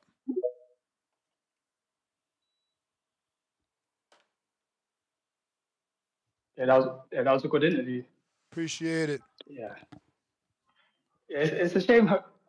We don't back him like we back that Karen dude. So it's like Back he's a him like talented we fighter. back Karen? Yeah. No, I mean, he got yeah. stopped in both of the fights, so I think that's why people ain't backing him like Karen. Karen at least lasted 24 rounds with a puncher and boots. So they had more stock in Karen. But now he got stopped by was that Donovan? Yeah. No, he didn't get stopped by Donovan. But, yeah, he lost Oh, some points. he did. Oh, he Yeah, lost on points. I forgot yeah. already. Yeah, onto the topic. It's a good fight. It's a real good fight. I believe that without any real evidence, this to be hope. I think Schofield can beat him. Whoa. I'm actually leaning towards him because I think he might. Yeah. I mean, yeah, I understand why he could be the record scratch, but I think he may outwork him because Tank's last few fights, his output is regressing. He doesn't throw as much punches as he used to. I think he may have peaked already. And we've got a young guy who's going to be determined. I think he's still under 25 years old. Yeah, this might be a hard fight for Tank if he doesn't knock him out with him in the early rounds. And I thought Tank lost his last fight, so he may have some not confidence issue going into that fight, but he might want to see where he's at, take his time. And Schofield, like if he just jumps on him, he might get an early lead. I don't think Schofield could knock Tank out because Tank's got a solid chin. But yeah, I'm actually leaning towards Schofield to pull off an upset. Yeah, I really do like the way Schofield fights and that determination that he has. He's got that grit. He bites down and he throws a lot of punches. He's a bit wild. We've got to watch out for the headbutts. There might be a few head clashes in there. Might be some cuts. But yeah, this is the type of fight that I think he can win. Especially if Tank's heart's not in either. I think Tank might start feeling sorry for himself, look at the referee, look at his corner, and just might get outworked, outpointed. And on the other side, he may knock Schofield out. But after a while, those punches ain't always going to keep getting you out of trouble. So yeah, I'm leaning towards Schofield. And that's what I got on that. And sticking with the WBA, I'm happy that they're ordering Jack Cattle and Ronnie Romero. How confident are you of that fight actually happening? I don't know, man. Yeah. Rolly's with PBC, bro. You know how that shit goes with those guys. They do what they want over there. They always got their Yeah, own but not with plan. the not with the belt on the line though, innit? It's like you can do what you want, but now the WBA has ordered it now. So what does that mean? Does that mean like you fight him or you get stripped? But it's good, isn't it? That they're trying to consolidate those belts. Yeah, We've been nah, for criticizing sure. WBA for a while now. And who have you got if they do fight Catwall and Romero? Tough, bro. I don't know, man. I gotta give Romero credit after the Ryan fight. You know. Yeah, I understand that. And I just saw on my Sky Sports that Chris Billum Smith is fighting Rizeki. How good is that guy? I've never seen him fight Rizeki on Zufa. Chris Yeah, Billum I've seen Smith him and fight. Rizeki. He's a hell of a fighter. All action Oh, though, not a bunch of skill. so something that we've got to worry about. Chris Billum Smith can lose against this guy. Yeah, Bill and Smith can definitely lose. What? Hell yeah.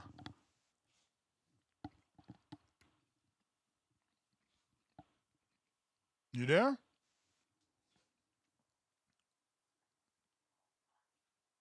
Waller. Roseki's a dog, man. Looks like we Yeah. lost him, bro. What up? What up, Ness? How you doing? All good. What about I liked yourself? your is he there? Yeah, I said all good. How about yourself? Oh, okay. Great. I was just watching the show and saw your interview with Booker and him explaining the experience he had with Sebastian Fundora, man. And I was just like, wow, like, you know, sometimes these fighters don't want to talk about this and stuff because a lot of pride and shit. And for him to come out and, like share his experience with that, and it really stamps the product that is Sebastian Fundora. Um, I think he's the biggest threat at 154, even though he got knocked out. Like Ness, you said he knocked him out, but I was on your show and I was saying this when he fought against uh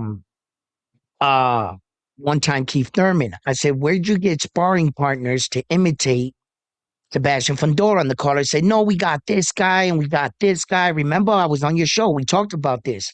And I Yeah. was like, damn it, if you can find a guy that can imitate Sebastian Fundora, forget about being a sparring partner. Sign that man. Because you got something. Because he even explained like you're not, he's like a one of one. And I said he was going through a weird time in his career where he was learning how to fight longer when he got knocked out by Brian Mendoza. You saw what Tim Zuda did, Brian Mendoza, and then you saw what Sebastian did to him.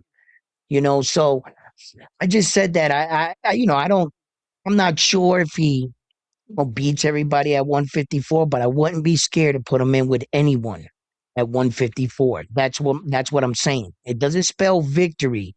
I'm just saying that the only fighter I think that could beat a fighter like Sebastian Fundora, I think hands down, was the one and only Terrence Crawford. I think Terrence Crawford would beat him. He would just outsmart him, right? But I don't see anybody with a ring IQ like Terrence out there. I think I see a lot of good gifted fighters like Jerron Butsenis. He has a potential. Xander has an opportunity, but I think these guys would struggle against him. Yo, he talked about his range, exactly what I was saying about one time Keith Thurman. I said, yo, how is one time Keith Thurman? When he was moving out of range, one time his boxing IQ was saying, I'm safe here. But fighting against Sebastian Fundora, he punched and he was like, no, you're not. And he was experiencing things like, I knew that, man. And I was saying it. Yo, he's a problem. He's a real cheat code, that Sebastian Fundora kid. Doesn't mean he's the greatest fighter. No. I mean, God couldn't give him everything, right? If you make him look like Sugar Ray Leonard, that would just be freaking outrageous. So there's an opportunity. He's beatable. Yeah, he's beatable. Anybody's beatable. But boy, is he a problem. And the way he described it, bro, I really appreciated that because it really stamped what I thought, what I was seeing, and the threat that he is.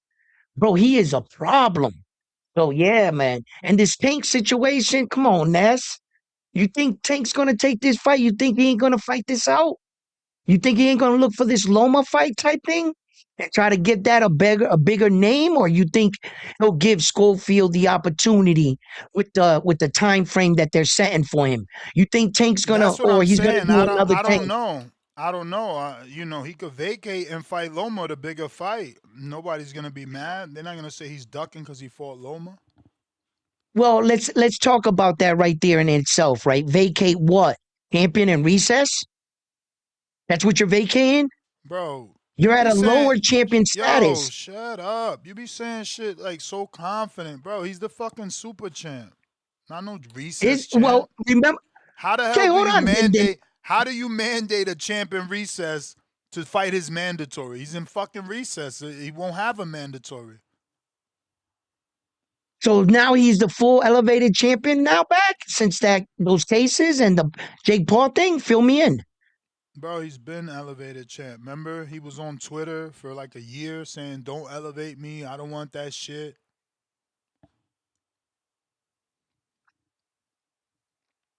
All right, I'm a little confused because I was getting the reports that he was put on a champion and research on Gervonta Davis, and that uh let me see here. Hold on.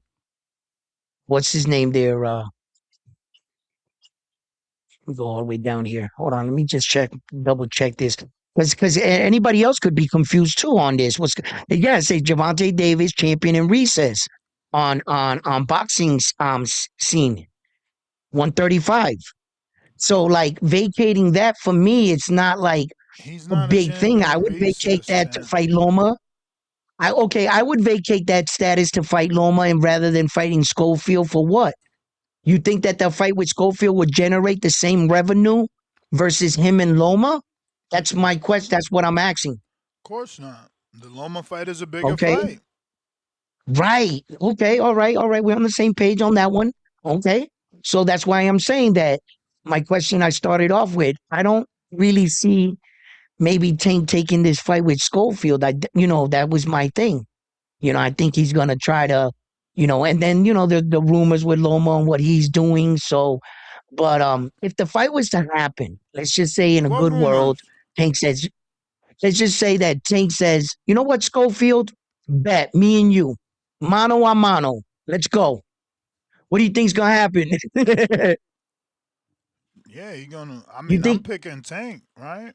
Who you picking? Yeah, I would have Tank in the situation. Schofield would have to show me, Tank Davis ain't no Tevin Farmer. You're not just gonna walk in there, check hook him in the first round, and think Tank's gonna fall for that. Tank's smart. He's Is he efficient. Lamont Rhodes though? Could he be Lamont Rhodes? Um, you see, I got a difference of an opinion there on that. Lamont Roach used to spar a little bit with Tank. He knew things about Tank, his mannerisms, his reaction time. You can even see leading into the fight that Tank Davis even switched some But coaches. does Schofield have more Why? power than Lamont Rhodes? Ooh. From what I've seen, yes. He may not But have the can he land skill. it? What's good is the power? What good is the power if you can't land that punch? I mean, Frank the Ghost Martin is a decent puncher. He has one punch Yeah, but knockout he power. went in there. You He seen him? went in there scared, bro. He went in there Oh scared. no, he Everybody was could. shook. No, no, no, You no could doubt see it about on it. his He was face. shook. He was not He fighting was like the shook. normal Frank. Yes. Yeah, okay. Yes. Yes. Tank was getting big reactions out of him with flinches. It was, he would yeah, I can agree to that. And Now, spar and Tank and Schofield sparred if you didn't know. Schofield also sparred yes. Devin and Shakur if you didn't know. Yeah, but Schofield was mad young then. Come on. Like, I You, don't you're think that. pretty biased, man. You give one person credit for sparring, not the other one.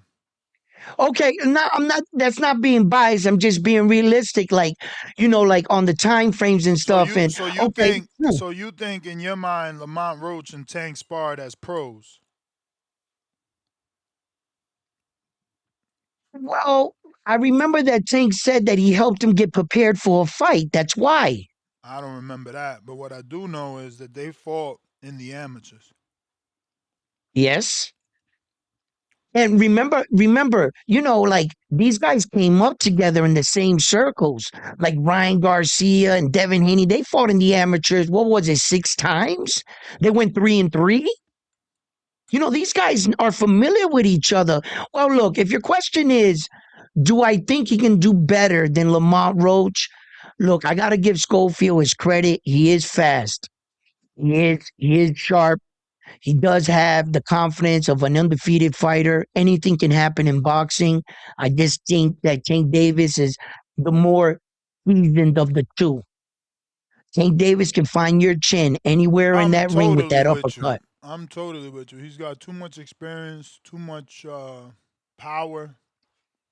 Yeah. Very bad fight at this point. Brandon, Cincinnati, but I mean you can't turn it down. It's a Tank fight. You got to just take it. No, no, no, no, no. And when we ask these young men who step up and challenge themselves against the very best, and when they do so, now we're saying he's foolish. No, he's giving us, he's stepping up and testing himself. Oh, sorry, caller, I didn't hear you. Brother, go ahead Caller? and land your plane. You good? Yeah, you good. Go ahead and land your plane, brother. No, no, I lost track, brother. I'm sorry. I'm sorry. Go ahead, brother. It's always great to hear you talk Oh, no, too. no, You always be dropping some shit. no, no, same to you, my man. But good morning to TBV. Hope everything is well. I'm glad Tank is back, man. I'm so glad Tank is back.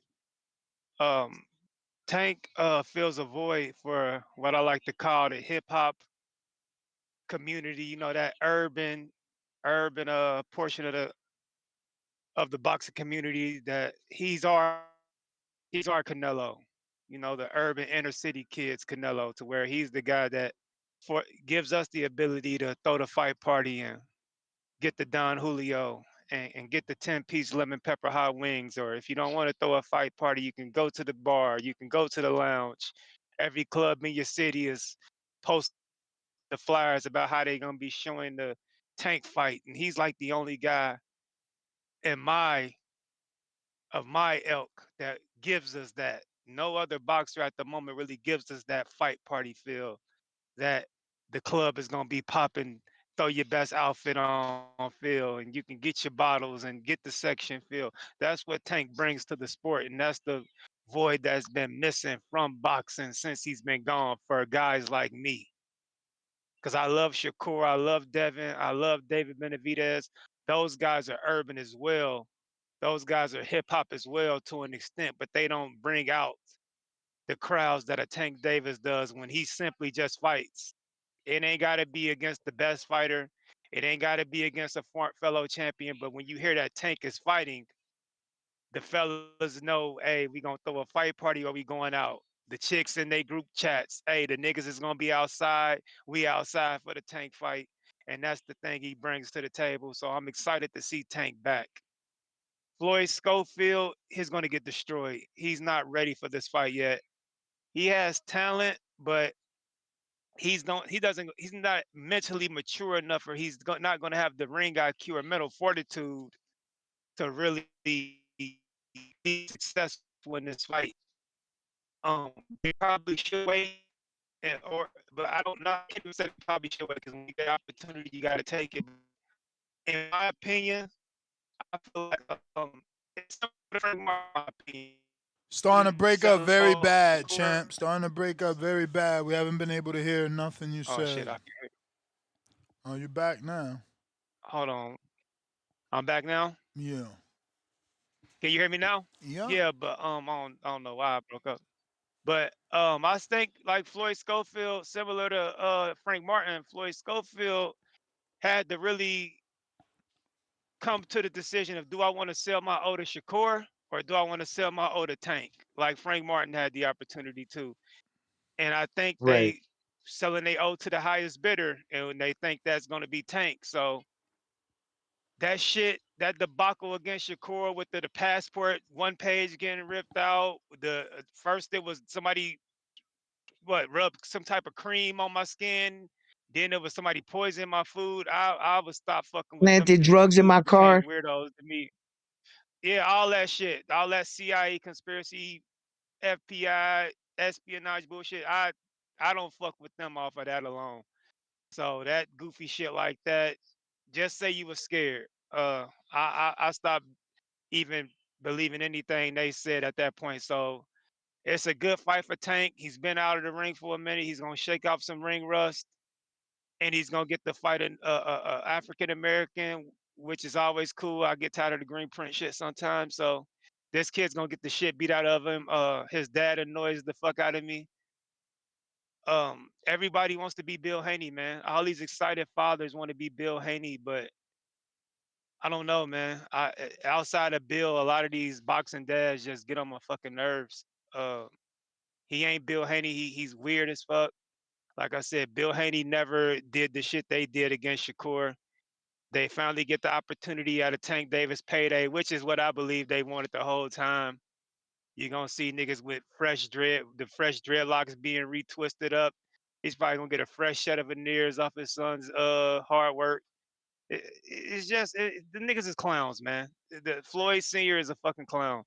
Uh, but all in all, like it's more so for me about Tank's return to boxing because he feels a void that's been missing since he's been gone. I'm not the biggest Tank fan in the world, but I can admit that the man brings something to the table that I like about boxing, and that's a damn good fight party and fight night that we don't get with any other guys in boxing of the urban elk. So I got Tank probably this shit's gonna go as long as Tank wants it to go. If Tank wants to play around with the kid and carry him for a while, he can. If he wants to beat the shit out of him and get him out of there fairly quick, he can. This kid has no shot at the end of the day. Tank is gonna destroy him.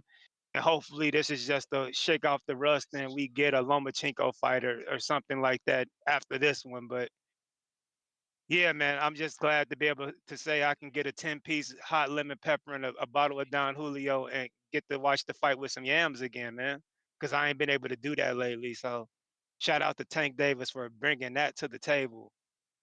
But other than that, yeah, I got Tank winning by destruction. But other than that, I'll let you some other callers, man. You as you can see, I'm on daddy duty. They talked all through my shit, but fatherhood comes first, as you know. Protect your mental health at all times. I'm out. All right. Yeah. I'm not sure if this Schofield kid can do something, but like the caller alluded to, right? That when you weigh your options, fighting Tank, even off of a loss, shit, your career can go in a up. It's we've seen it. So really depends how he fares, and what he does. Let's say in a good world, right? In the best case scenario, Schofield gets a stun punch knockdown on Tank, puts him down. Tank gets up, mad, knocks out Schofield, but he put Tank down. That'll be the only thing people will talk about. It won't be the victory. It'll be the fact that he put Tank down, on some shit like that. And it just seems like some guys anyway, are being awarded, and their careers are like going in a different trajectory off of a loss. So we're in a weird place, and almost is being awarded that second place trophy is really being valued. You could see those fans like second place is good enough. We got a trophy, the participation trophy, and those guys are out there and they're backing those kind of dudes up. Like so, yeah. I mean, it's really up to his performance, I think. You know, but if he starches them, it can look bad. This can go real bad. So, and there is a scenario where we can make him really look foolish. So there's always that case. Yeah, man. Foolish is definitely an option. This is gonna be a level that he's just never seen before. You know what I'm saying? So he's stepping up, and Hmm. it might be a step too far. First world champion was Tevin Farmer. While Tevin had a really good comeback, with the Murataya, the Austin, and Zepeda Hmm. fights. Austin did him the dirtiest, and Yeah. I mean, another case where Tevin Farmer was coming off almost wins. He was actually coming off a few back to back draws. What was it? Like, and he was hiding. He was regarded to give this kid Austin kid a fight. He was supposed to be the veteran that was going to teach the young man a who boxing lesson. who? Kevin Farmer. Kevin Oh Farmer was yeah. supposed to go out there and Kid Austin teach him a boxing lesson. And Mm-hmm. when he did that, the way he did it, it really we were like, oh shit. Then what were people left with? Oh, you know what? Kevin Farmer actually wasn't that good. He was going through some issues. Like, come on, man. I don't Nah. think that people said that because we Tevin Farmer fans over here, so we got calls on that. But it was more along the lines of, you know, um, he's older, bro. It's just he's older and he had the tick. I don't think you remember. He was Yeah, ticking yeah, in that's that what I'm fight saying. The issues. where like his head was coming up and down a lot, and Yeah, he was giving it that's what they away. said after. Yeah, yeah. But shout out to Kid Austin there that made the read, wasn't scared to pull the trigger, and he punched with confidence. He punched with confidence. He tried to punch through him. He landed. He Yeah, but he definitely was wild though. He was wild. That's what I'm saying. Like, I that know was a he's great win. like his That was a great win. Arguably his best win. I mean, definitely his mhm. best win. Definitely his best win. But Yeah, his there emotions was were there were yeah. yeah, you nailed it. His emotions were on display, and that sort of performance in that manner is gonna get him killed with Tank. You can't be, you know what I'm Mm, saying? Overzealous, trying to yeah. go for it without being sure. And granted, with Tevin, he did what he did, but that's because you remembering his best win. You're not remembering his Hmm. latest fight where he fucking got dropped. He fought an His eye older cut. veteran and got dropped by Grillon. Um, Yeah, so you know, true that. again, people blinded with the Tevin Farmer win. That's what we do. We remember certain shit and forget certain shit. But at the end of the day, he's gonna be out his depth. He's gonna be, he's never been on this level. Tank, Right. And and and not I only call that not only is it a tank fight, bro, but it's yep, the event of what a tank fight is, bro. How much what you it gonna get brings. pulled? How many people gonna want to do interviews? How busy your life is gonna be now because you're fighting Tank is just totally different, and people don't account for that. And then you see the questions, and eventually they tell, yeah, nah, it was different, bro. It was different. It was being pulled in many different directions. I had to do a lot of media shit, and you the B side. Hmm. So they forcing you to do Hmm. that shit. You ain't do nothing to get here. We hooking you up on a big Tank pay-per-view Amazon Prime fight. You better do every interview we say. You better sign every glove we say, and be happy. You know what I'm Hmm. saying? You win a Tank fight. So that's another thing that they don't account for. And I'm not saying Schofield, I'm saying boxers in general. Then you see them in a post press conference and people ask the question, hey man, so how would you say this was different compared to the other promote? Nah, it was different, bro. It was different, man. You be busy, they pull you in so many different directions.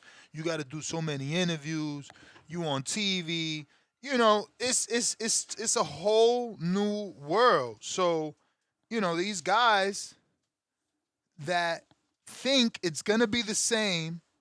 Okay, I'm fighting Shakur, I'm fighting Tank, and this is just another fight. Man, get the fuck out of here. The people that say this is just another fight is because they've been on that level. Floyd could say this is just another fight.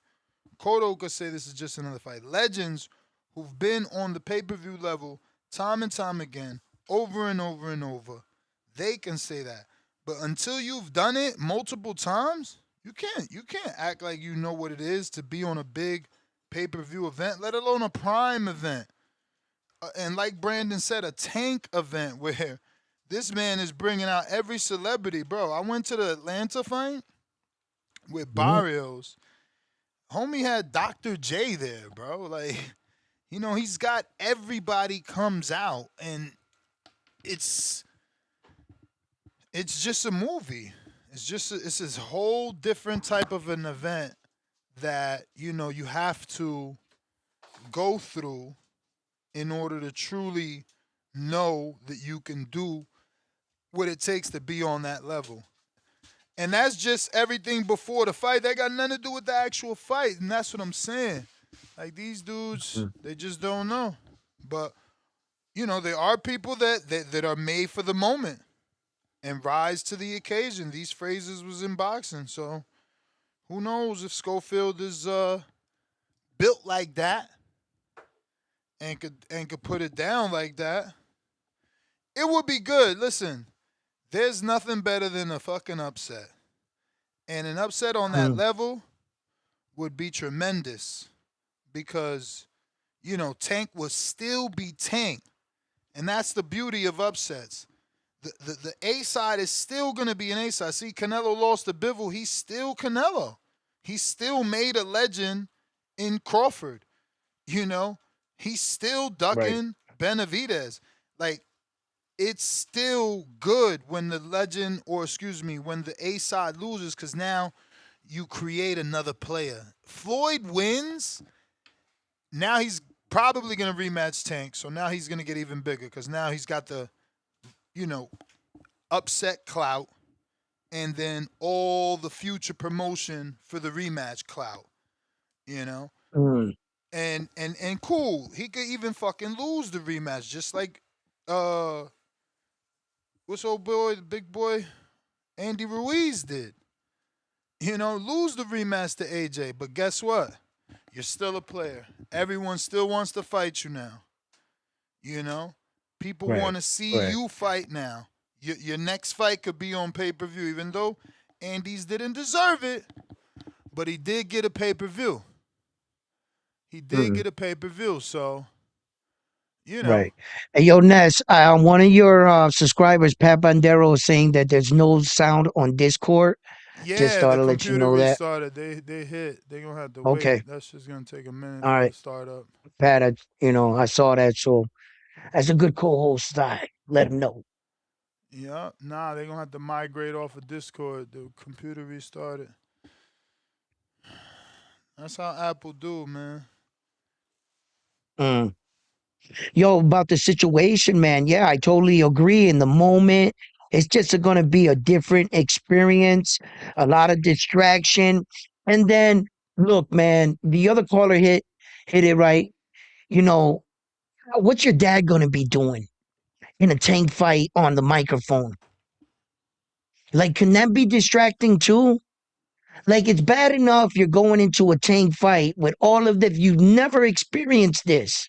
Like you said, you better sign all these posters, these gloves, Yeah. and everything. Like, it pulls you in so many different ways. And here goes your dad on the outside, engaging with it all. And we seen what like could that play a factor? Are we gonna see another case of being food poison and wires hanging out of you? Like, can you count on this fight for actually going down after the situation with Steven Shakur Stevenson? You know, do we can you know, so like are we're asking, okay, let's put this in the past. Let's put this behind us.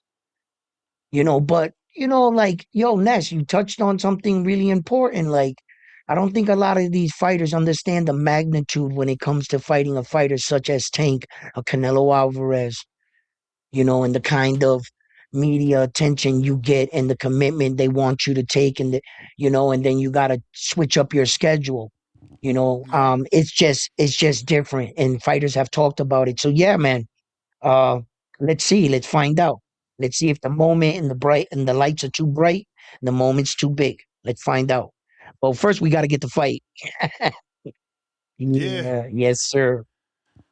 Discord is down. X space is Down. available. We got Zoom rocking and rolling. Landline rocking and rolling as well.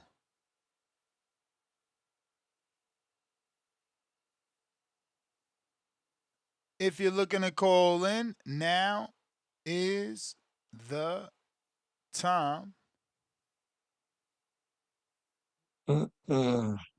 William Daly, what it do?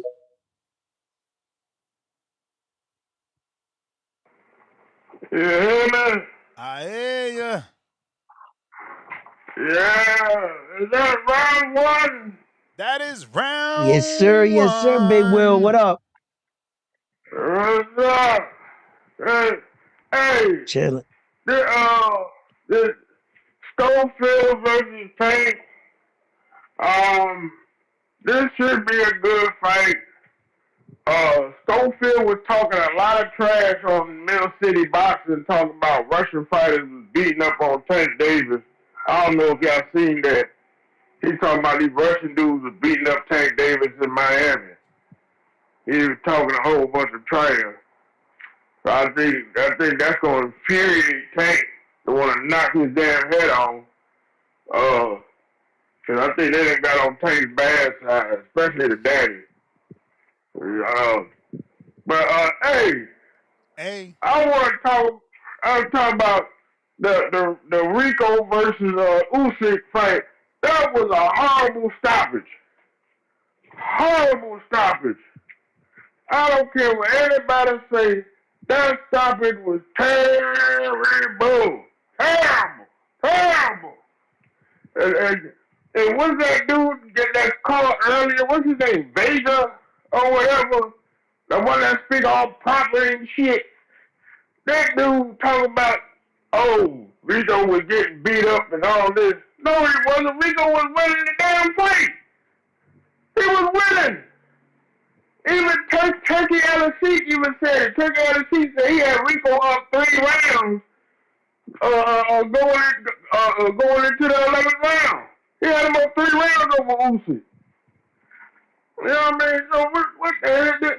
And then they rang the bell. They rang the bell before the referee stepped in. They're not supposed to do that. They can appeal that if they want to the boxing commission. That whole stoppage was just horrible. Horrible stoppage. And Turkey Alashik said Usyk might be fighting Gabriel in Germany in a stadium, and then after that, he wanted to give Usyk and Rico the rematch. You know what I mean? So I don't know where that's gonna. I don't know how that's gonna fare well for Moses Atuma. You know what I mean? Because Dubois and Wardley they got that rematch clause. You know what I mean? So I don't know how that's gonna happen. But yeah, man. Hey, oh yeah, the boogeyman at 154 is Fondura. He is the boogeyman at 150. He's the boogie. Yes, he is. He's that height and that length. It's terrifying. He is the boogeyman. Yep. Will, And I was just gonna say you can't be the go ahead. boogeyman with a championship, but I respect it. Yeah, I was just like with both the Xander fight. I'm like, how is either one of them gonna beat somebody with that damn height and length? This dude is every inch of 6'6", bro. I'm like, oh Lord, shoot. Yeah. But hey, yeah, but hey, yeah, that's about it. You gonna be watching these fights this weekend now? Yeah, I'm gonna watch him. I'm gonna watch him. Yeah, Hey, yo, they Will, about got the Beaver. stoppage. Hey, Will, about Yeah. the stoppage, right? Check this out, right? In the same card, right? You saw that Richard Torres got knocked out. And even when they knocked out Richard Torres, they still gave him up to a 9 count.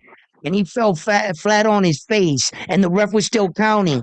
In the Usyk Rico fight, they didn't even give my man a standing 8 count after the bell had already sounded, meaning that usually Yeah. it's up to the referee's discretion, right? But you didn't show signs that after the bell rang. I could see if in a situation after the bell rang, he dropped. Then it would be up to him to make it to his corner. His corner can't help him get there. Then the referee can call off the fight. But he never actually dropped. You didn't even consider giving him a standing 8 count. I think it was a bad stoppage. It was a horrible stoppage. But you got to think the politics. If Rico wins that fight, that will be one of the biggest upsets in boxing history. And you know them Would it promoters, have they been put all bigger? that Would have been bigger that would than have been, Francis Ngannou beating Tyson Fury? Would it have been bigger than that win? it would have been about similar. It would have been About similar. similar? Okay. You know? Okay.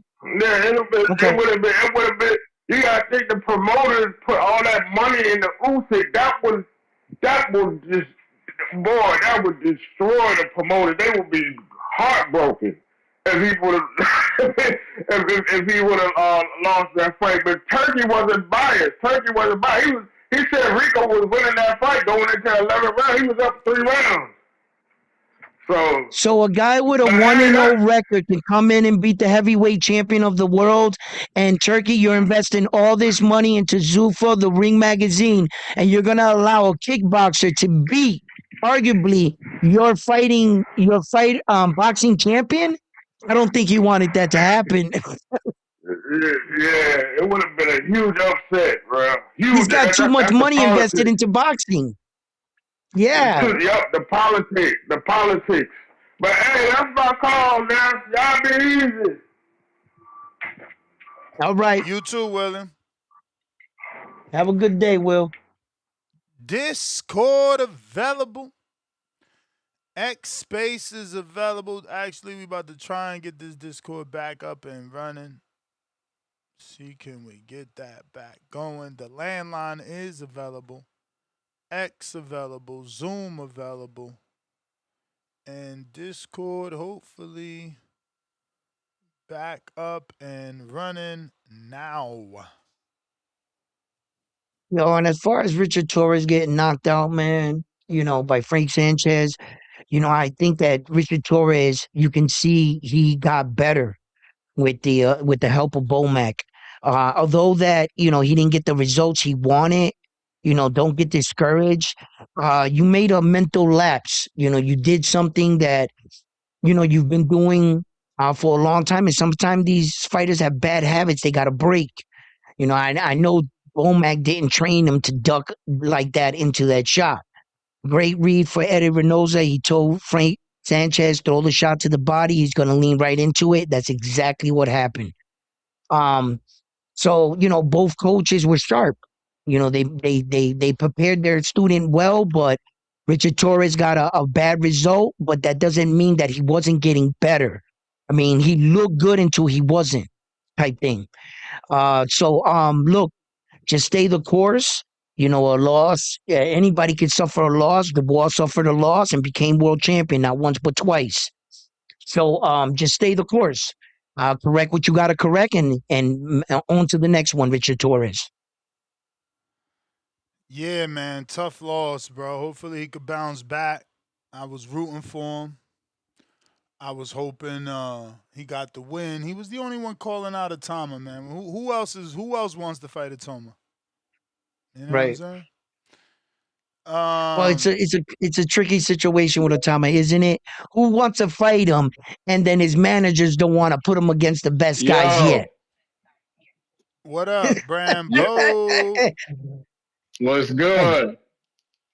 what's good? Man, let's try to have a moment of silence for this nigga Richard Torres. A quick Oh, moment of silence for that nigga, man. Man. Damn, son. I hear y'all niggas talking about keep your head up and all that shit. Son, that nigga Richard Torres got knocked the fuck out badly, boy. Wow. Hey, niggas need to drug test that nigga Sanchez. That nigga chest was looking too big. Now, I don't know about this, son. Like, nah, son. That nigga head bounced off the canvas. Like, what? I started praying for the nigga, man. Like, Lord, don't let that nigga be dead. Because the way that nigga eyes rolled back, I was like, oh, shit. Nah, man. Hey, look. I ain't even gonna speak on the main event. I wasn't checking for that shit for real anyway, man. That shit was rigged. You know, that shit was all for show. Um, let's get into what's going on this week, man. Hey, Ness, what you got, man? Or you making niggas wait for you to pick? What, Foster Savage?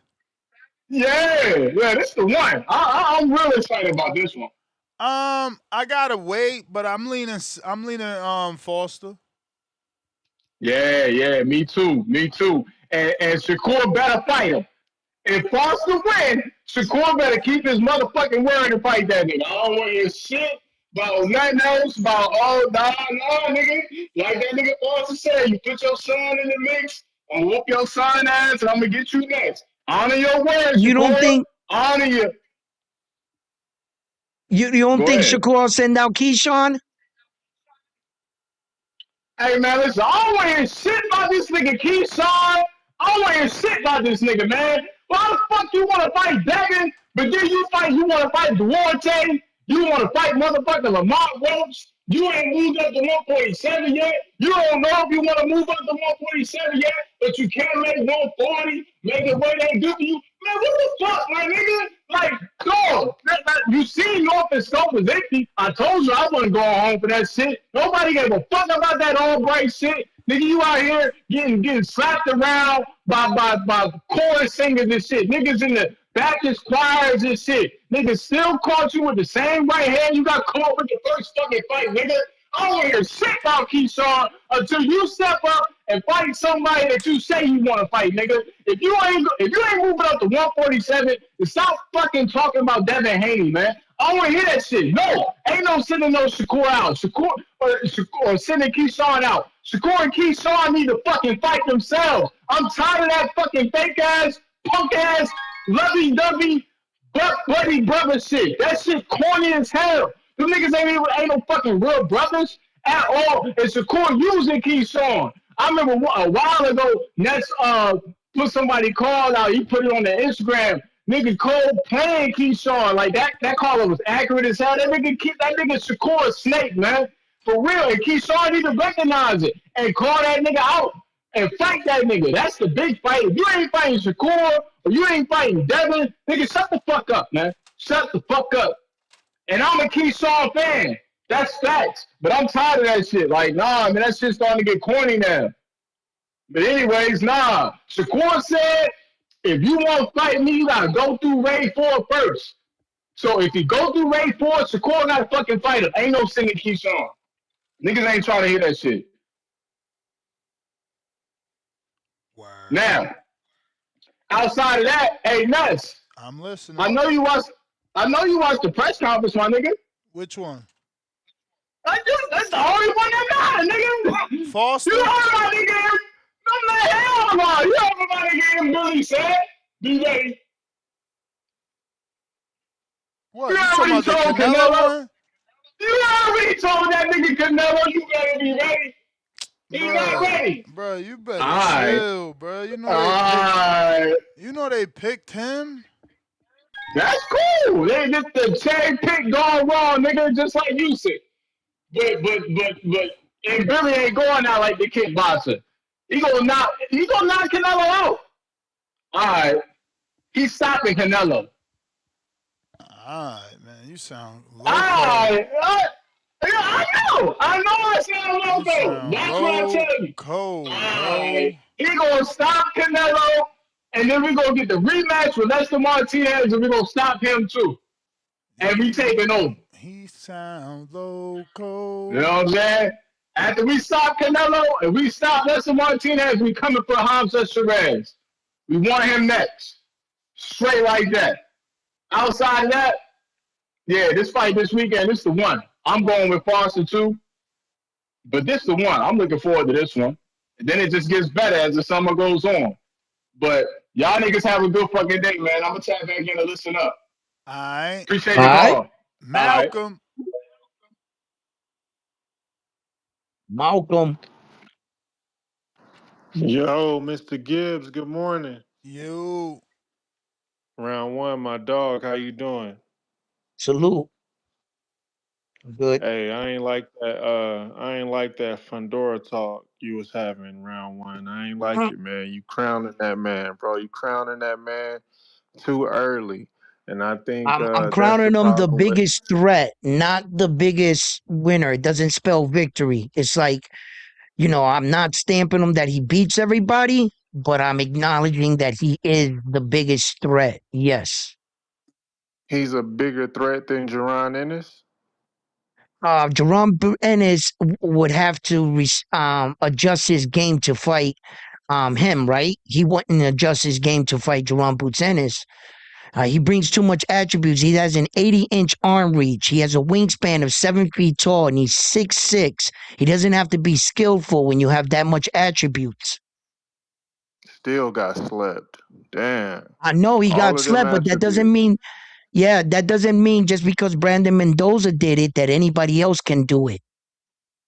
You would have Look, to, you would man. have to catch him in that regards. Like, look, Sebastian Fundora got better. I have to acknowledge that Tim Tszyu is a very tough fighter. And for him to quit in front of his country, in front of his dad, he was taking a beating. Only he knows how those punches were feeling. I did see Sebastian Fundora disfigure men, ex Harrison Lubin. Like, look, Look, man. he can crack. He's a problem. I don't wanna slander Fundora. I like Fundora. I think he's a good fighter and I think he's a very exciting fighter. But I think Jerron Boots Ennis is the best fighter in that division. He hasn't fought him. Xander Zayas is a unified champion. He hasn't fought him. Jamel Mm-hmm. Charlo is the lineal champion. He hasn't fought him. You know what I'm saying? So we Right. can't give. We officially in the eye test era, man. We giving these boys all this credit for the eye test. It ain't even about having the best skills. It's about having the best team to maneuver you now, man. It's despicable. I don't like it. You know what I'm saying? I want to see him get in there and fight the people he's supposed to fight. And I think it was the last caller before me. I love what he was saying about Shakur and Keyshawn not fighting. It's the same thing for them. You know what I'm saying? We got Tank. I think the topic of the show is Tank getting that fight against Schofield. I don't want to see that, man. I'm not acknowledging no Tank fights until he fights Shakur Stevenson, man. That's the only fight that matters. That's the fight that he been running away from. So any fight, no matter how good the opponent, no matter how good he looks, I'm only gonna acknowledge it as another duck of Shakur Stevenson, man. And that's how we gotta carry it. That's how we gotta carry it for boxing to be great again. These guys gotta fight these young guys coming up, they got to fight the journeyman to prove that they belong. Then they got to fight the other prospects to prove that they're the best. Then they got to fight the champions to prove that they deserve to be champions. And then they got to defend their championships against the best in the division. And if they can manage to do all of that, then they got to start beating the new guys coming up. That's the order that we need these fighters to take in order for the sport of boxing to grow. And these fighters are not doing that, man. These boys are, getting on a favorable matchup diet, and then as soon as they get a big check, they leaping at it. Look what uh look what the guy and the top who's the other top ranked heavyweight? Not Torres, but god damn it, I don't know why I can't Jared Anderson. Jared Anderson jumped up and got knocked out. Richard Torres jumped up and got knocked out. I would have much rather them guys fought each other before jumping up because they should have fought each other to prove who had the right to jump up. You know what I'm saying? Not both of them just get to, jump up like that because we see what happened. Now, are they going to be better after the losses? I don't know. We'll find out. But I don't like the way that the sport is moving. I feel like it's damaging. We got Schofield trying to get a tank fight. Schofield should be getting the Abdullah Mason fight. You know what I'm saying? He got to prove that he can beat Abdullah Mason before he can jump up and get a tank fight. Why does Floyd Schofield get a tank fight? You know what I'm saying? So Mandatory. that yeah, and shout out to Senior because he did come on here several times and inform us of the bylaws, and this was all part of his plan. So salute to him, man. When you write, you write. When you got a plan, you got a plan, and I guess it's going the way he intended for it to go. But I still don't like it. But shout out TVB, man. That's my call. Y'all have a good morning. Yo, Malcolm, before you go, brother, right? What? When you What? talk about a fighter like Sebastian Fundora, and you're saying that you want these fighters to come up and defend the belts and such, well, in fact, Sebastian Fundora has 3 title defenses on that WBC since he won it from But he Tim Tszyu. never defended against the best in his division, though. That's what I'm But I'm saying. just what I'm saying is he does have the title defenses to support that. He has more title defenses than any champion at 154. He was What unified at merit is a 154. title defense if you're not defending against the best in the division? The history of boxing, we have fighters in the 80s, fighters in the 90s. They were fighting when they became champion. The sport of boxing mandated that they fight the best people in a division. That's what gave the status of champion merit. You know what I'm saying? Okay, Because okay, you're thank you. Thank you for that. I want to just I don't mean to interrupt, but when you're saying that, I can't help but notice that in his last 3 fights, his title defenses, he fought 2 former world champions. were those former world champions the best in the It division? was Tim Tszyu and Keith Thurman. It was Tim Tszyu and one-time Keith Thurman. They're both former world champions, Round one, but and what Keith is it Thurman that only you had don't 1 loss. understand? What is it that you don't understand? They were not the best in the What division. I'm saying to Malcolm is saying, I understand what Malcolm is saying, but I It, still it have a sounds strong like you argument on don't. It my sounds side. like you don't. You don't have an argument. You making an argument for a dude that was fucking retired. Like, what do you mean? Keith Thurman got No, one law, but bro. He been out the ring he still fucking don't. nine Yeah, but we can't take years. his status away. He's a Bro, former what world champion. That's all I status? was saying. Inactivity? We not. We reminding you of the status. And Inactivity. when we give merit to the status like that, the status of former world champion, right, like that, round one, we giving these fighters a cop out to not fight the best in his division. We say, oh, well, he didn't fight the Jerron Ennis, he didn't fight Xander Zayas, he didn't He fight avoided Virgil Xander. Yeah. Ortiz, but he fought a former world champion, so it's Nah, he's not okay. there No, yet. it's not He's okay. not there yet. He's not there yet. Who's not there yet? He hasn't got to that plateau yet. But I mean, he has those 3 title defenses and shit. So I'm pretty confident in saying that I still stand by my decision. I think he's the biggest threat. I think that Jerome Bucenis is not the biggest threat at 154. No, I think it's Sebastian Fundora. And I I still think maybe I stand on Fundora that. can beat. I think maybe Fundora can beat Zayas. I think he gives Boots a tough fight, but I think Boots will come out on top.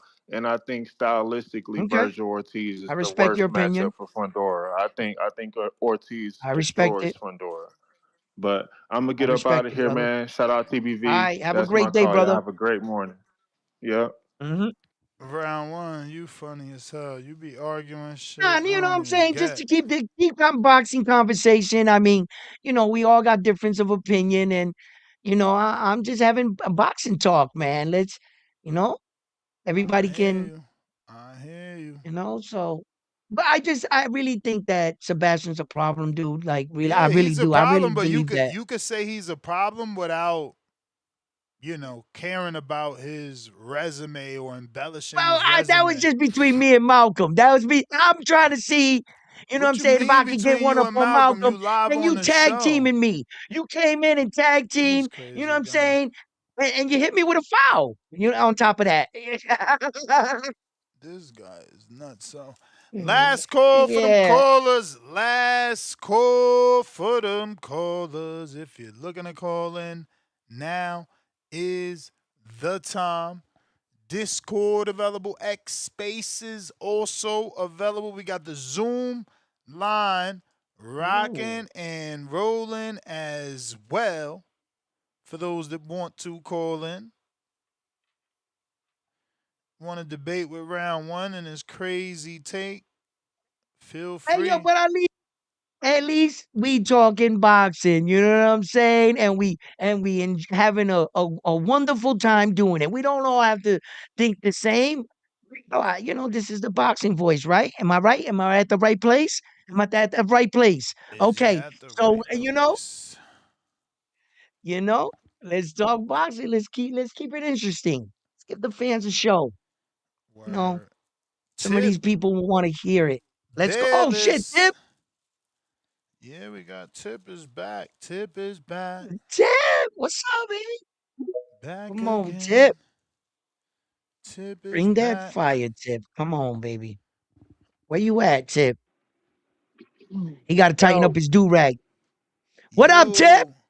hey man, today I'm surprised. Like I agree with round one. You know what I'm saying?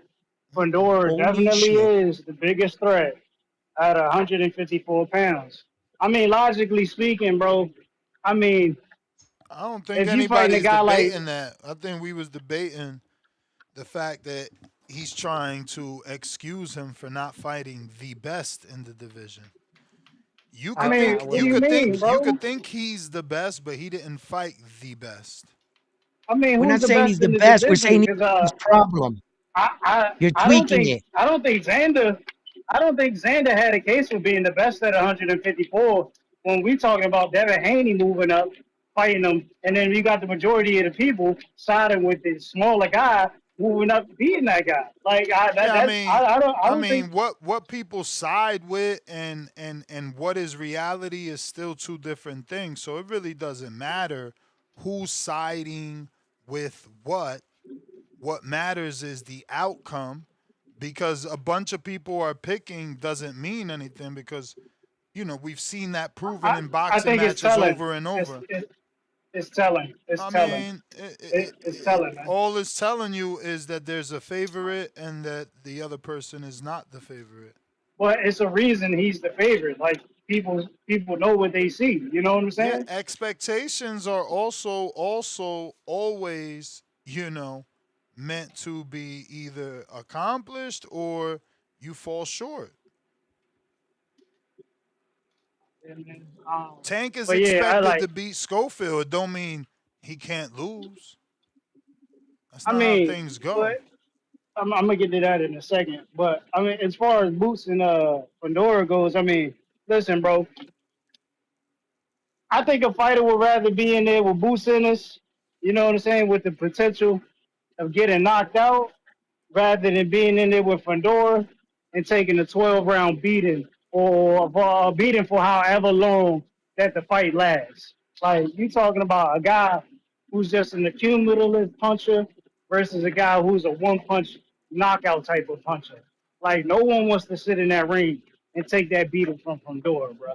Like that's just different. That's I just hear you. completely different. That's for you and Malcolm. That's just different. I'd be damned if I'm in there getting belted ass. You know what I'm saying for fucking 6 rounds by Sebastian Fundora before you get me up out of there. I mean, just look at Lubin, bro. Like, now I don't think Lubin will ever want to go through that again. Even though the nigga said he wanted to fight Fundora, if he would ever get in that situation again, he'd be like, man, what the fuck did I get myself into? Like, you got to be a crazy motherfucker, like a Tim Tszyu. Like, you got to be diabolically crazy. You know what I'm saying? Like, but that's the sport of boxing. These guys don't have any champions. You know what I'm saying? That's what he signed up for.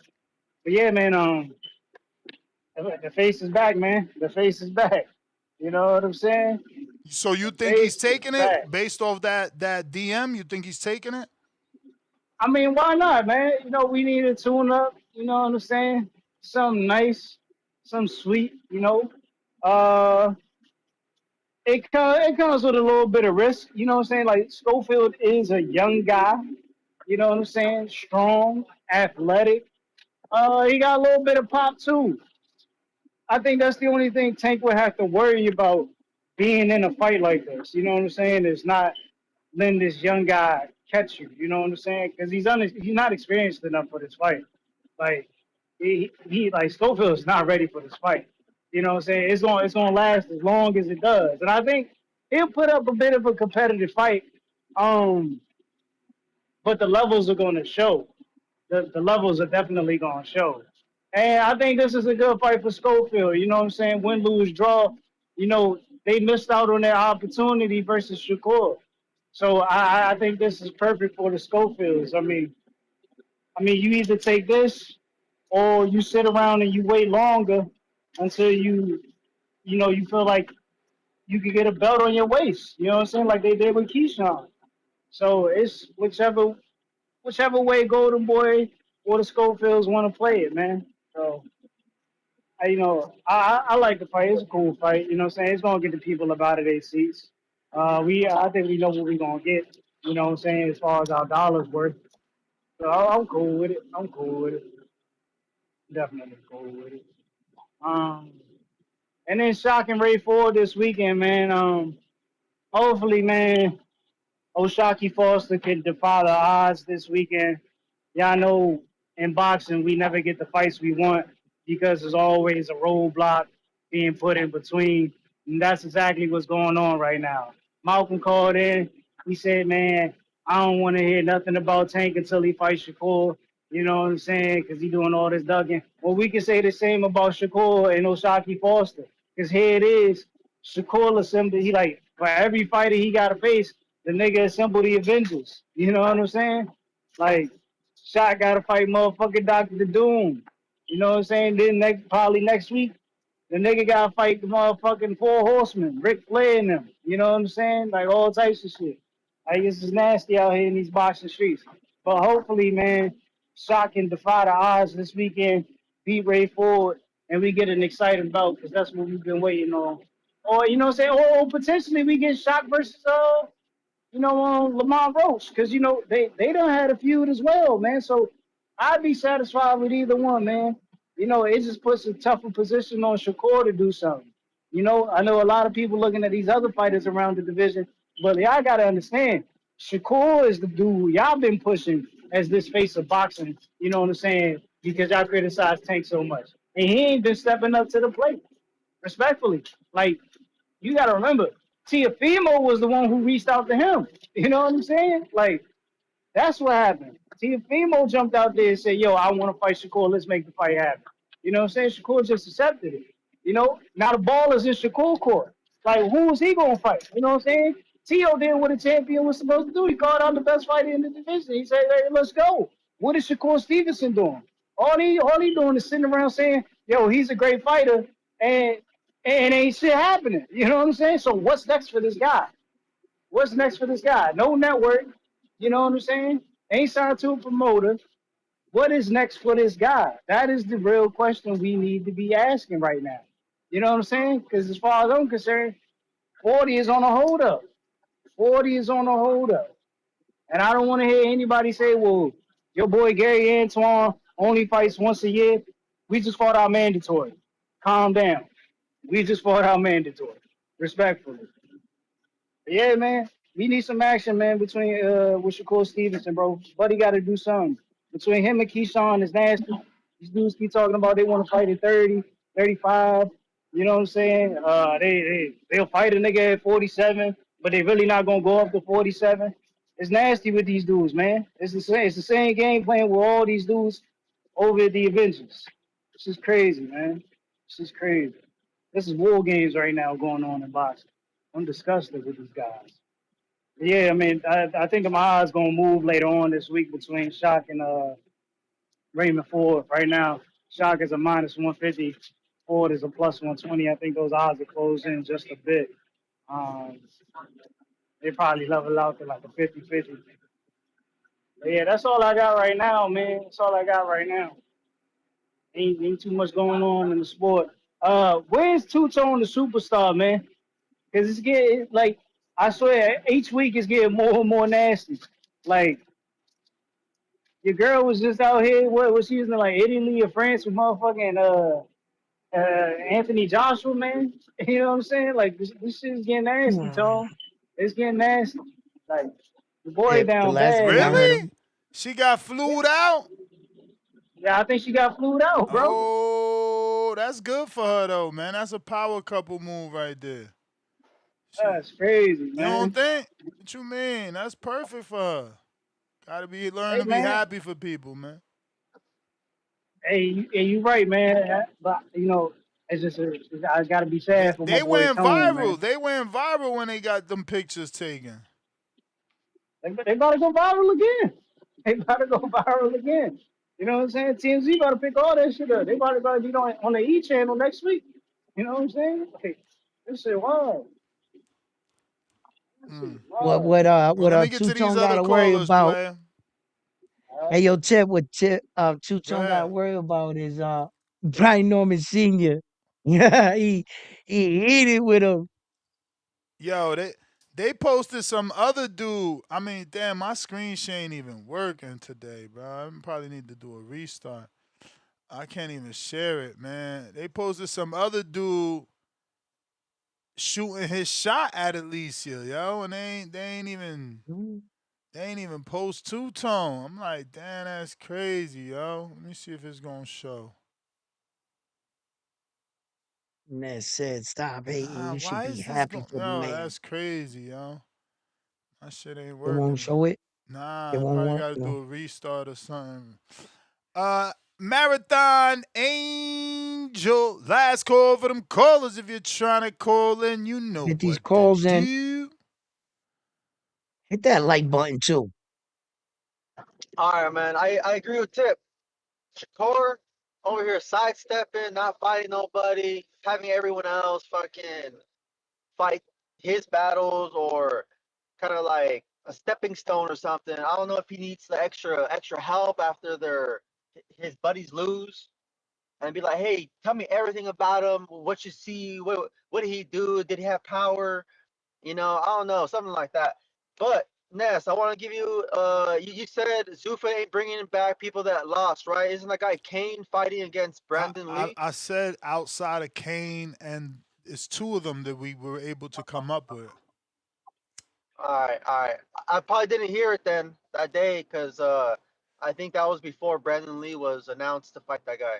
But I mean, if they're signed with them, like that's what I was talking about. Like they're signed, and I'm pretty sure they're going to keep them. But Um, so I agree with Tip with that. And then with round one, saying Fundora after his loss, man, this guy changed his whole boxing, I guess what strategy, his whole boxing style to Who? now fight in the Fundora. You hear me? Yeah, we listening. Yes. Cool. Yeah, Well, I Fundora. Like think that he when changed his Pandora style. got knocked out, he was in that Yeah. transition. He was going in. He was Yeah. going from Rock'em Sock'em on the inside, learning Yep. how to fight long, Yep. and he got caught. He was just Yep. learning, but he's much better now. And like I said, I was there. I saw his soul rise up and come back down that night. I saw it. So You know what I mean? Like, I just think that Fundora is a problem at 154. I don't know why he's not fighting the top guys in his division. You know, I know that in this community we say, oh, he fought a former world champion, two-time champion, whatever, and we make it seem like it's a big deal, even though they have been retired or came off retirement or inactivity, and we still give a fighter their credit, right? We give Tank his credit all the time for fighting people who are already weight drained and all that stuff, right? And then on the fight between Davis and Schofield, is Tank gonna put like a rehydration clause or fight him, with like I mean, it's a 35 any? pound fight as the mandatory. You can't put any rehydration clause. Okay, but isn't Schofield already done at 135? No. No, I thought he went up to 140 for the last fight, or was he supposed to be at Where 140 in his last? where was Schofield at 140? You got the wrong person. All right, cool. Cause all right, I made a mistake there. But all right, so 135. Um, I don't know, man. I think damn, damn. Okay. Well, to be honest with you, if that fight is it like official or is it just rumors? I mean, it's officially ordered by the WBA. Oh, okay, so it's not like officially signed contract and all that stuff. No, they got like 30 days, 27 days left or 26 now. Okay, I don't think Tank's gonna do it. I'm gonna tell you that now. Tell you that now. I don't think he's gonna do it. And if he does, then I'll come back and you know, eat my crow or take it on the chin and say, I was wrong. But I don't think Tank's gonna do it, especially with inactivity. With all that shit going on. I'm pretty sure you agree with this statement. I'm gonna say he probably needs a tune-up first before he fights Schofield, right? Yep. I don't think so. Yeah. I Oh, don't you know. don't think Isn't so? that Why what why would Schofield Tank need a is? tune up for a tune up? Right. Isn't that what Oh, Schofield is? I thought I think Schofield with Bro, the was. you time saying frame ooh, that Ness just said, you saying ooh like Schofield ever been on a world title level. He never been in a tank fight, bro. Like the Yeah, magnitude of a tank fight, like come on. yeah. Okay. All right.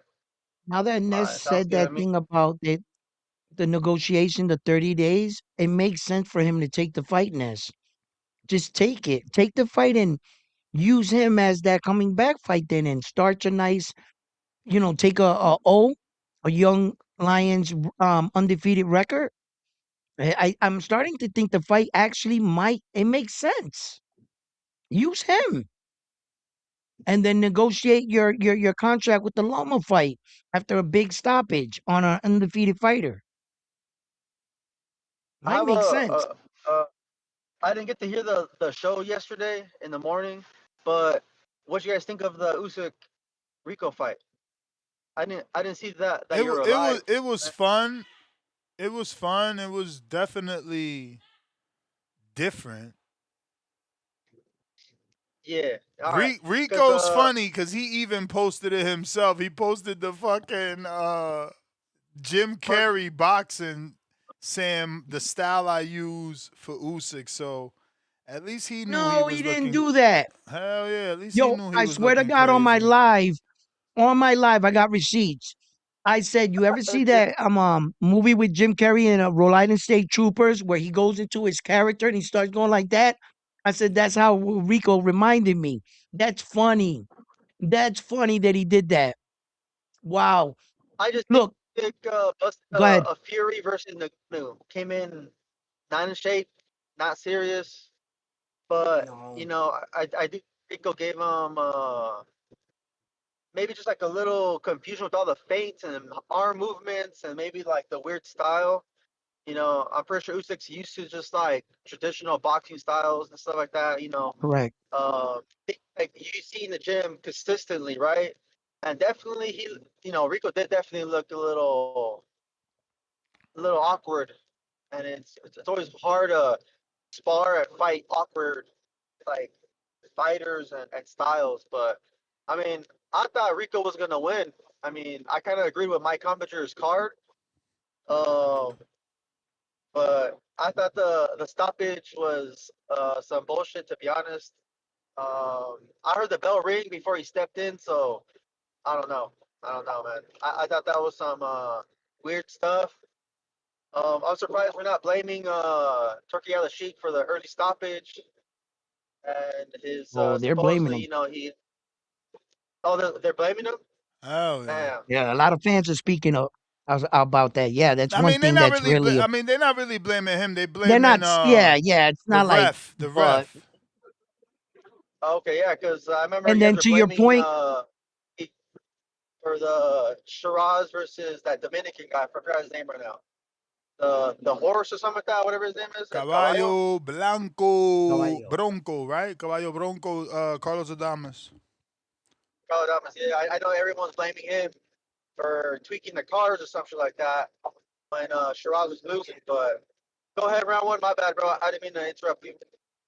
no, no, no, no, no, man, you're doing great. And I was just saying that, there was a little bit of things that I was That's it. That's the all I had right after the bell sounded, what they're claiming, I'm starting to hear that when he dropped his mouthpiece and the ref gave him that break in that time, that the bell and the score clock were off by like 2 seconds. It was like 12 and 10. So that the bell went off according to what they're trying to, like, already start with that. So I'm just alluding, because you're going to run into that, and that's what they're saying. But even though my argument is, you didn't even give the man a standing 8 count. You didn't have like his interest. It wasn't like he wasn't defending himself. His guard was up, Yeah, but he wasn't. He and as wasn't answering. You can't. You can't he have wasn't 7 unanswered answering. punches. Yeah, It's but just the the rules. I don't previous understand why the everybody previous always gets upset at the rules. There's right, seven right, right, unanswered right. punches. You can't sit in a corner in a high You're right. guard and let a fucking heavyweight The two-time ref got to say, "Show undisputed me champ. something." He don't got to tell you shit. You got to throw Yeah. punches. You asking for Okay. favors. You asking for Okay. 10 Okay. When counts. You asking for treat him like a champion, motherfucker's a well, you kickboxer. want to know something, Ness? On the same very He card, I never just won a saw a belt. fighter, Richard Torres, get knocked out, dropped on his face twice, and they were still counting for the man. The same card. So when they were like Damn. 7, 8, and Richard Torres was face down, and he was trying to get up, and he was falling, and they were still counting. The man was on the rope, standing up. That's all I'm saying. Whether you like it or not, it happened, right? And as far as his awkward fighting style, the caller said it best. Yes, Usyk used to traditional boxing. What messed him up was he couldn't figure him out. He was so awkward. But the one thing was, my man was connecting. How many times did you see Usyk's neck snap back in that fight? Saw his legs wobble. We didn't think he was up in the fight for no reason. No, that awkward style, it was so awkward. The man don't want to fight him again. Let's be honest. He don't want to fight him again. So, listen, he got gifted one, but Rico, shout out to Rico, man. You held your own, man. You went out there, showed that you weren't afraid. You stood up to Usyk. You did better than freaking Joshua and all them other dudes. The ball. You did better than that, kid. So you got nothing to hang your head down to. Rico, shout out to you, bro.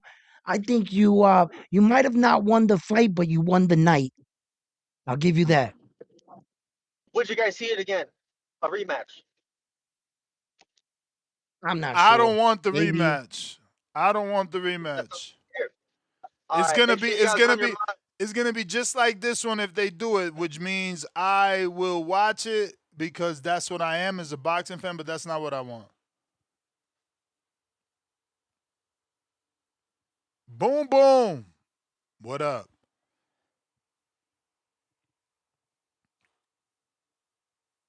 Yo, What up? you can hear me, champ. Yep. Yeah, man, this shit crazy, man. Torres, Ricardo, I call him Ricardo Teles now, man. I don't even know if he Richard Torres no more, man. That shit was bad, man. I think when he come back, that Hmm. shit gonna be disgusting. You know what I'm saying? Like, I just don't think he the same, man. Shout out my boy though. I hope he come back. I don't know him personally. I seen him in and out the gym here and there because he was down here in Omaha for a little bit before they took off to Vegas and shit.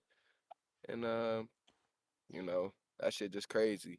But hey, man, Tank and Schofield is fighting. Let me ask you this: is he gonna do the same shit he did with Shakur and then say that, oh, they did this to me and did that and whoop de woo? Is he actually gonna be, in training camp really trying to fight this dude? Like, what is it gonna be? And then why is it real, Ness? Like, tell me something. Is it real? Him and his dad, or his dad was just arguing with Kenny Um, on like a live stream? I don't know. I didn't watch it. I've been working. Yeah, I hadn't watched it either, so that's why I was curious if that's real or not, or if somebody just made some shit on Twitter. You know how AI is, so. But yeah, man, it's gonna be interesting. If this fight happens, it happens. Obviously, we know the results of this. That kid is not ready. He's really a fucking kid. And he acts like one. So it won't be too intriguing. We'll see what happens though. So Um, you don't think the fight's gonna be good?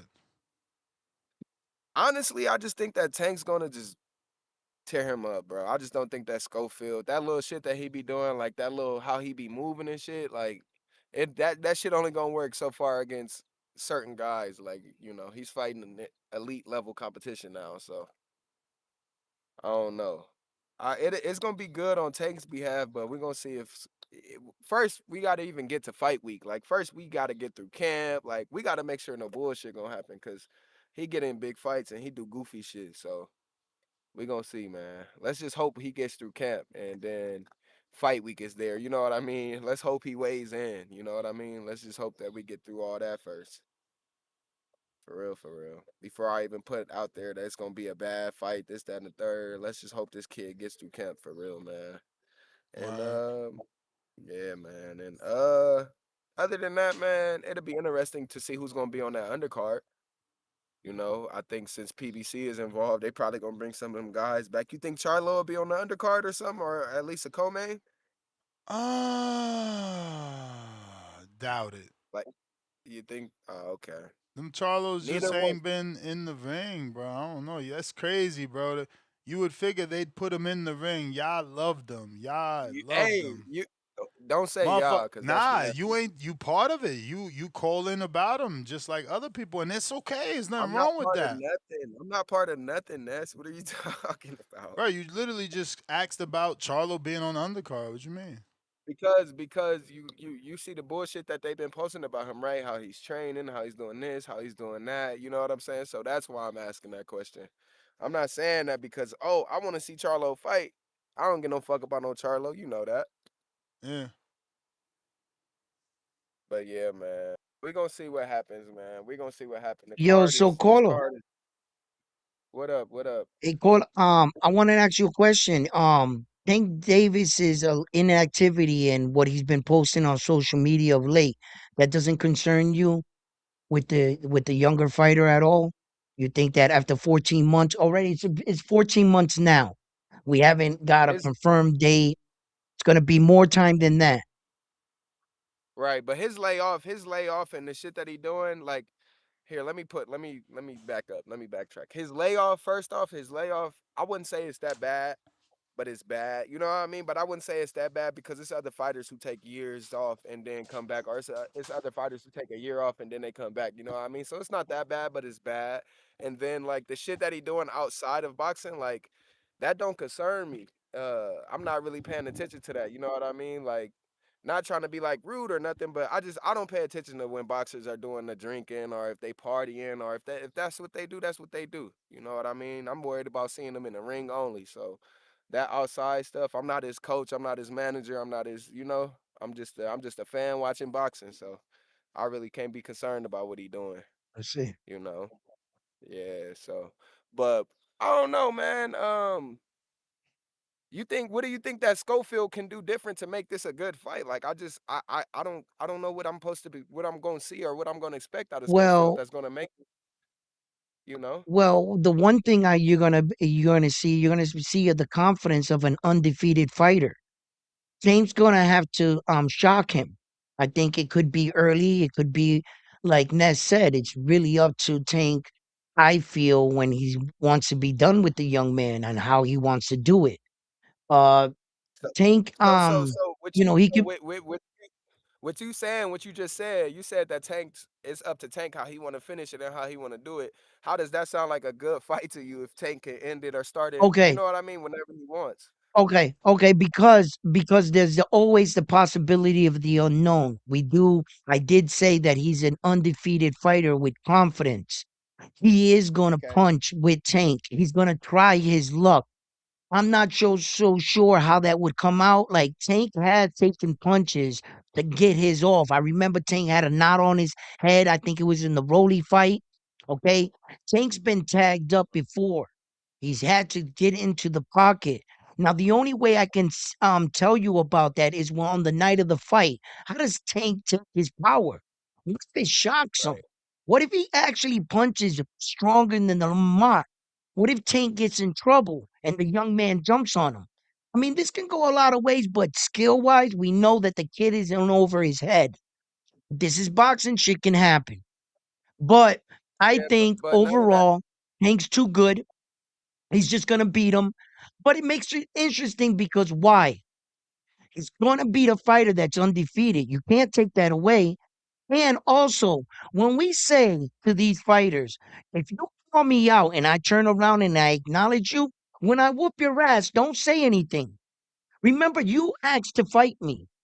You went up there, you went in, filled out some paperwork, and now if I turn around and I whoop your ass, I'm wrong? Right. I'm wrong for that. Nah, bro. Sh- None of that, Yo, none of that sounds convincing though, bro. Like, I'm sorry, bro. You're talking okay, about fighting against Tank Davis, so it just Schofield, that shit, that's not nah, bro.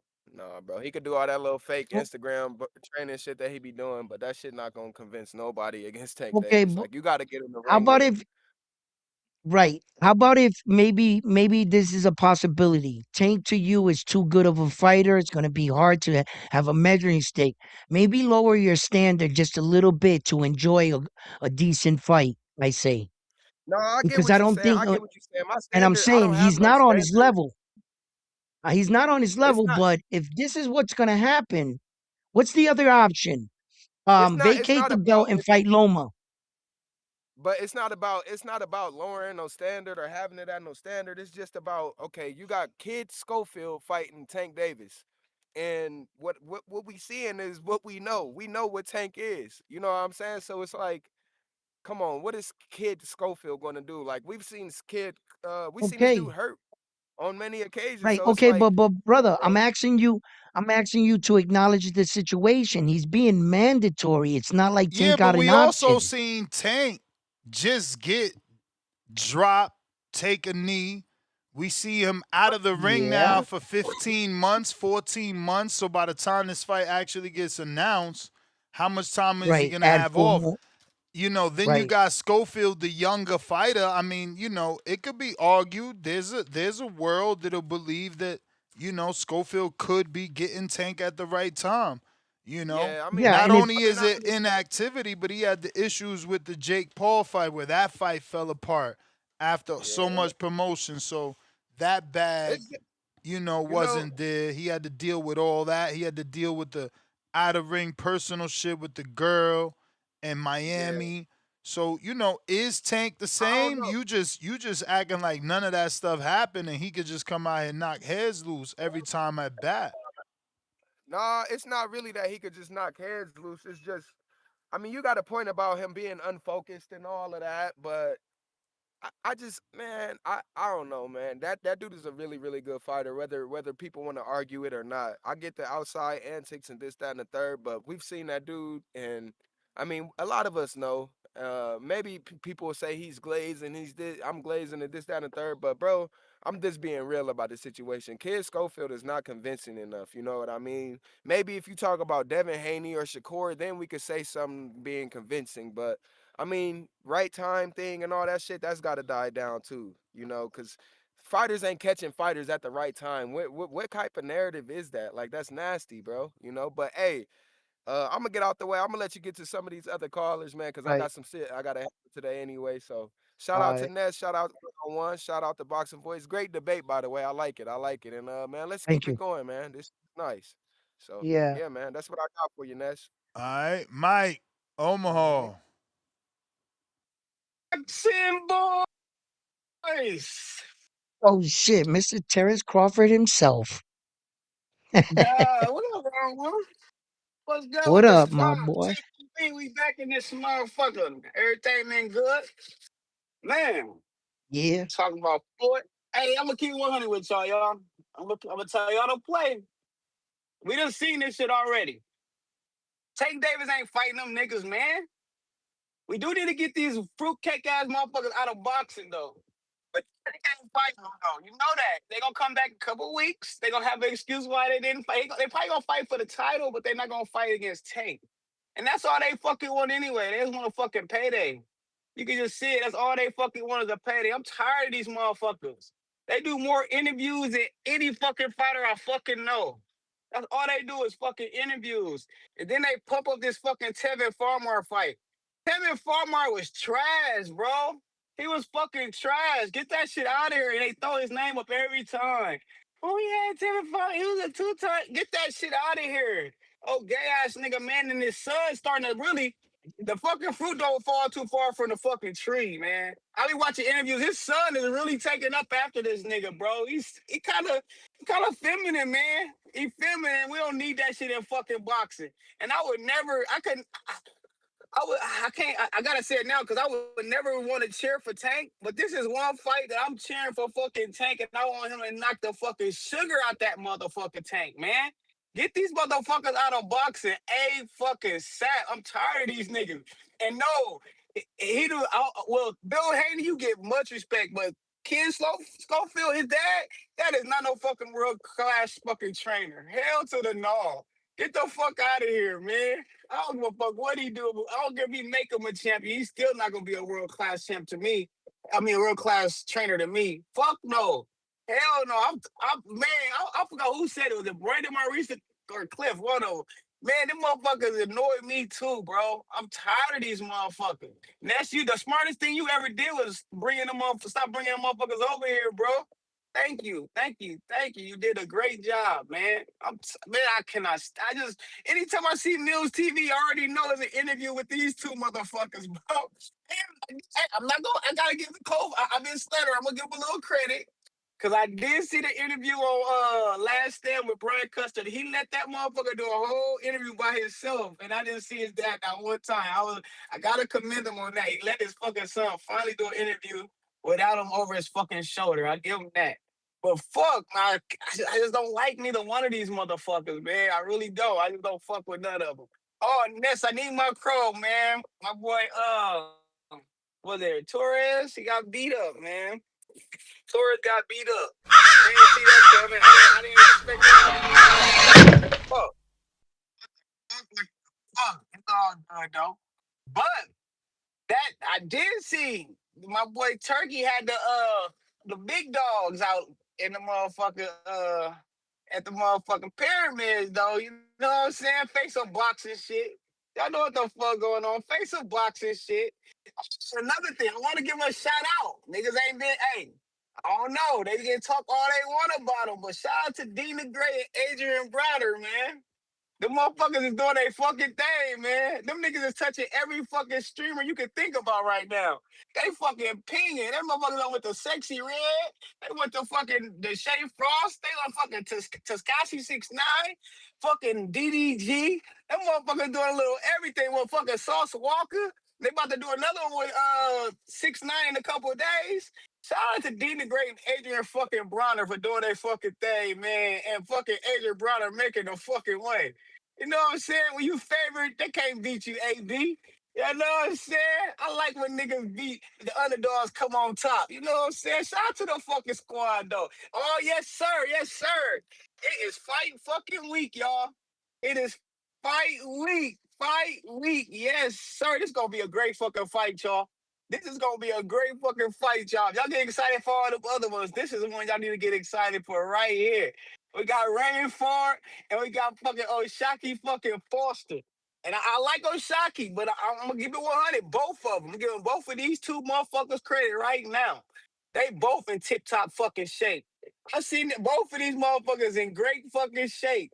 But I'm rocking with Oshaki for sure. Like, I like the way he talking. I like the way he fucking move, man. Yes, sir. You don't fucking team up with nobody. And then you say, what? You want all of you motherfuckers. I like niggas that move like that. Y'all know who else moved like that? Shout out to the face of fucking boxing. That's how you supposed to move, nigga. We ain't tag teaming. We ain't jumping on all. We don't need buddy. We gonna whoop your ass. Then we want to go to that other nigga ass. And Shakur, see that somebody else said this one too. Shakur, you gotta stand on business. If Oshaki do his fucking thing, yeah.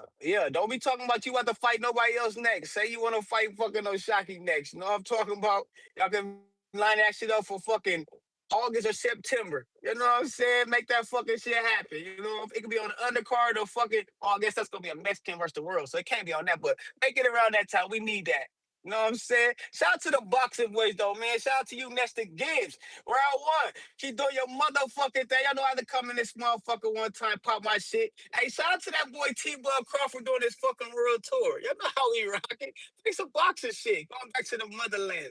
Y'all keep doing your motherfucking thing. I'm trying to think of anything else I wanted to fucking say, but I think I got it. I think I got it all. I think I got it off. Got it off the chest. Y'all keep doing your thing. Shout out to the squad. Oh yeah, Two-Tone the superstar. Have y'all Two-Tone and Justin B. Norman wanna calling them out? Carnes? What? Have Two-Tone addressed Brian Norman Sr. calling him out? Oh, Brian O'Messina called out Two Tone. I ain't know. Yeah, a couple days Yeah, ago. He said nah, he gonna he whoop was his, on. he said he wanna whoop his ass. He Damn. said he Yeah. want. Well, He want to whoop yeah. Two Tone ass for what? He Yeah. was on Mill He was City. He was on Mill playing City both saying sides or that the some reason shit. why he hasn't been on the Boxing Voice is because of Two Tone, that he started propaganda between him and his son, and that he took his words out of content, that he blames the breakup between his son and him between what Two Tone and his videos put out. He said he vowed What? that when he sees Two Tone out there, he's gonna put hands on him. But what he saying Two Tone did, I don't understand.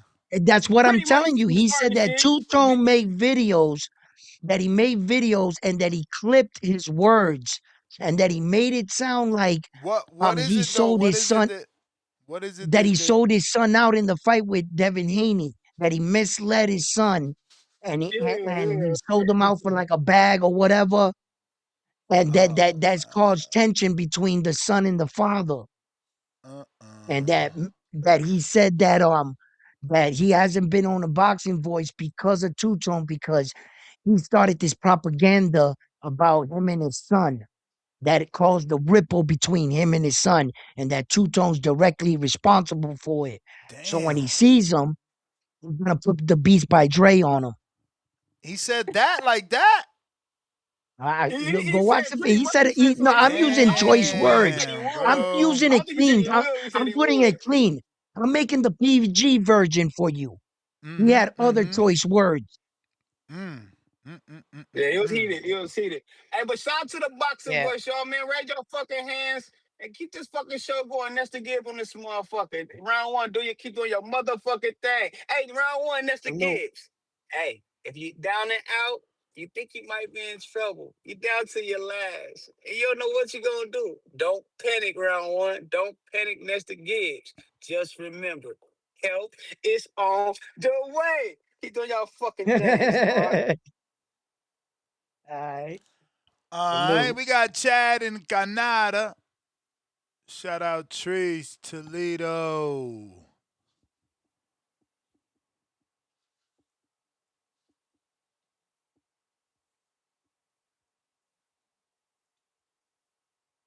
Oh, hey guys, sorry. You can hear me now? We hear you. It's a bit Gotcha. noisy. I'm going to move where it's quieter. All right, so that was a good call from Mike. See, I like when he sticks to boxing. He's fun. I would say though, the fella that called before him,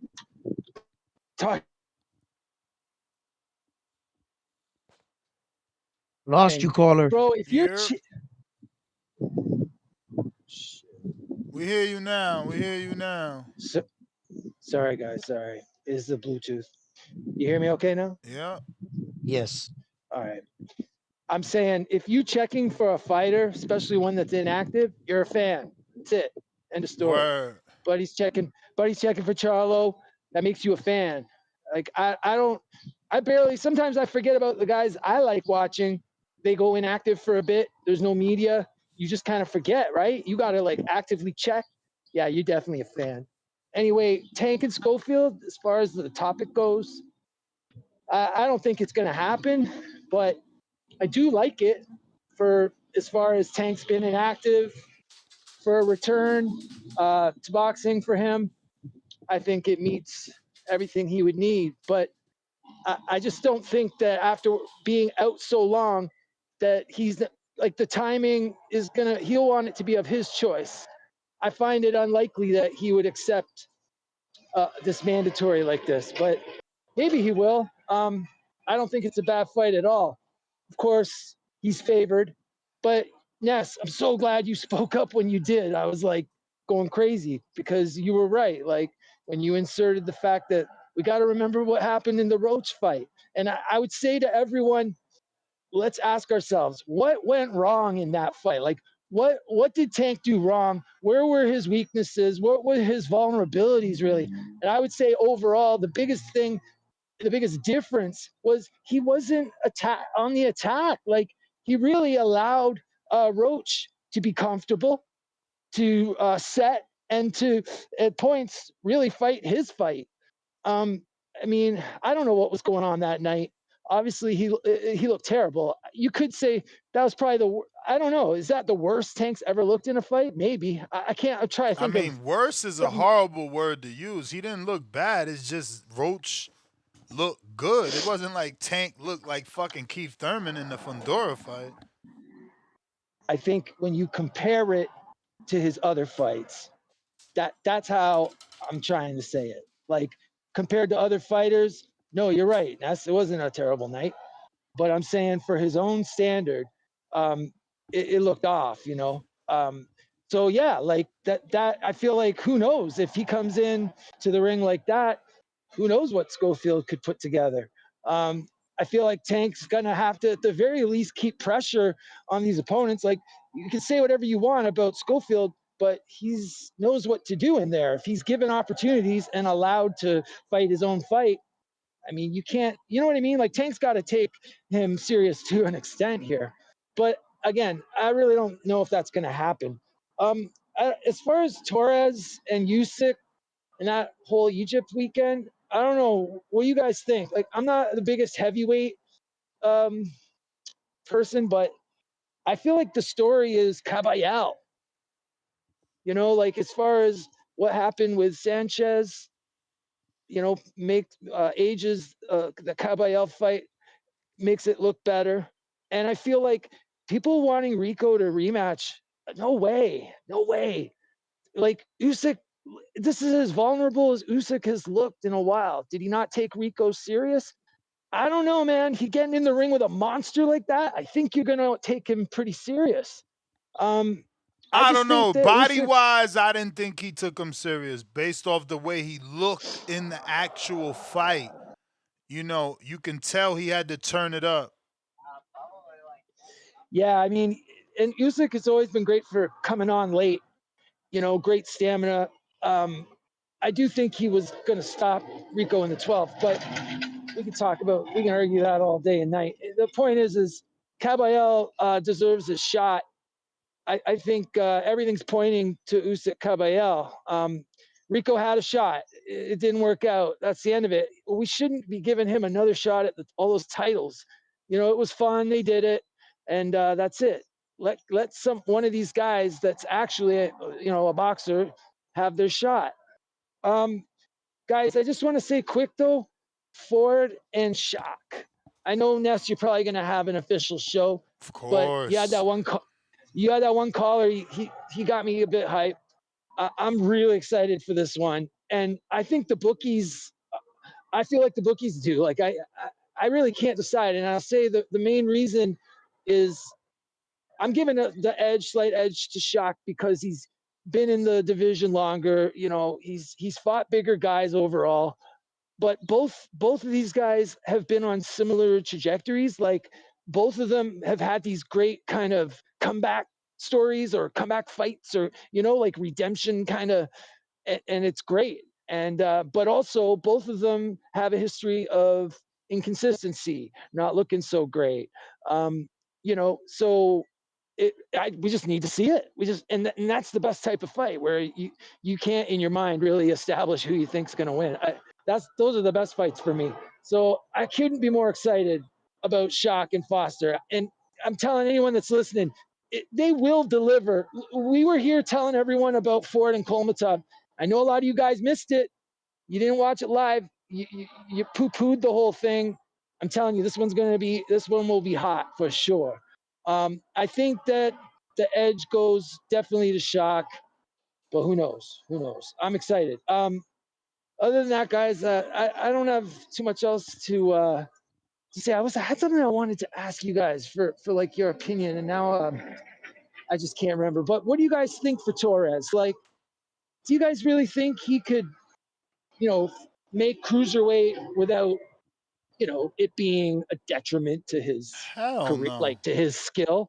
I don't either. I think at this point he's too entrenched.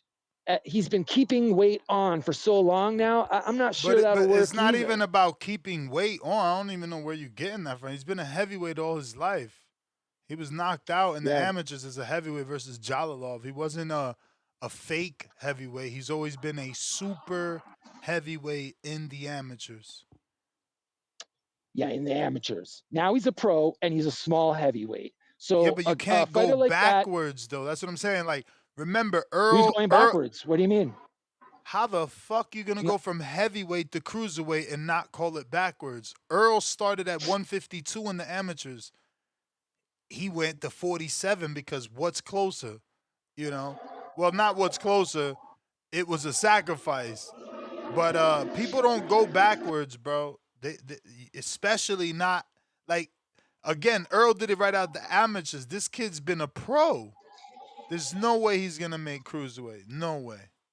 No way. Fair enough. Fair enough. Actually, let me check what It's he not weighed in. something I Maybe feel I'm that wrong. strongly about. Maybe I'm It's wrong. just Let I me check. feel Let me check okay. what he weighed in at. You know, maybe he's small, but I highly doubt it.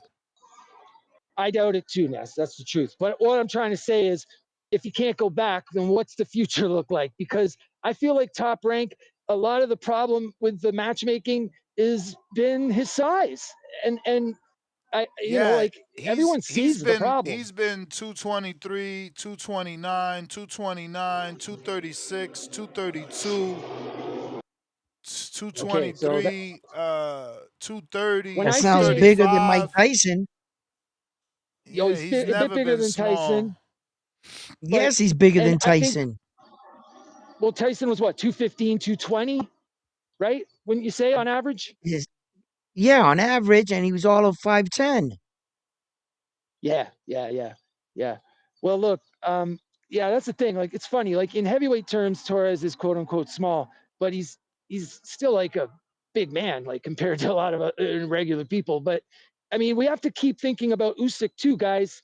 He's only a little bit smaller than Usyk all around, and I think everyone's got like people consider Usyk a blown up cruiserweight, and I get it. He fought at cruiserweight. He was a cruiserweight, but all I'm saying is Usyk at one Yeah, I point don't was know. talking Once about upon a possibly time, going I back. believed that, but he was able to do his thing, man. But all I'm saying is, I feel like these type of guys that are at that weight, they do have to keep weight on. I think Ness, like for Torres to be up in the 230s and stuff, I think that there would be a lot of effort made with his diet. Like nothing outrageous, just the way you eat and to try and keep on some pounds. I don't know. I don't know what to do with him if I'm like playing manager or matchmaker. I don't know. I just don't know. I don't know the depth of the division well enough to say what would be a good step forward. I'm interested though to hear what the fans think.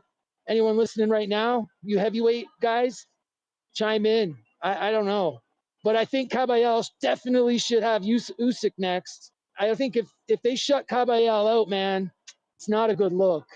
Let him have it. Let him have it. If Usyk is, if he's there, if he's teetering, let Caballero have it and pass the torch. But that's kind of all I got, guys. I'll go back to listening. Thanks, man. All right. Yeah. Tip counter. Mm.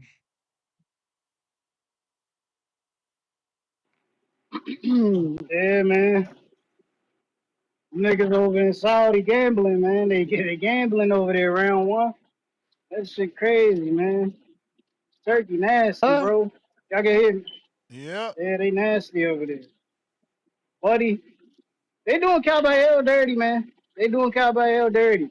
And you know what's crazy? Turkey Al Sheik is the same dude who got on the internet and then criticized Jake Paul about quote unquote having circus fights. But here it is, we got a kickboxer and a professional boxer fighting for the WBC World Heavyweight title, right? And then this shit looks so crazy and close of a fight that corruption had to spoil the outcome. But not only that, uh, you want to see a rematch for it, you know what I'm saying? And then not even give the guy who's in mandatory position his actual shot for the title. Like, that's nasty, man. That's nasty. You know what I'm saying? Like Rico looked good in this one bout, and it's really gonna be just this one bout, unless he comes back and somebody wants to like build him up a little bit. But I mean, if you look at that fight, bro, like the skill levels were evident. You know what I'm saying? It's just that Usyk ain't known as no like big puncher. Like, yeah, he could put it together, but like Usyk not gonna really be the type of guy to like really go out there and get a guy out. Not saying he can't get a guy out, but you know it's gonna take some time. Like if this dude Rico was to be in there with like an Anthony Joshua, yo, bro, he's getting sat down early. You know what I'm saying? But I mean, he is dangerous in the sense that like you can see that dude, he clearly packs a punch. You know what I'm saying? And he looks every bit of the part of a heavyweight. Like that motherfucker's massive, man. Like that dude is massive. Um, a guy like that, you just look at him and be like, damn, bro, like you should have picked boxing first. You know what I'm saying? Like, but yeah, man, it's nasty what they doing over there in Saudi, man. You know, this is not the first time. You know, we done seen it time and time again with dudes. They go over there and they get robbed, and the shit just looks bad. Optically, it just looks bad, bro. So I mean, Turkey got his hands full, man.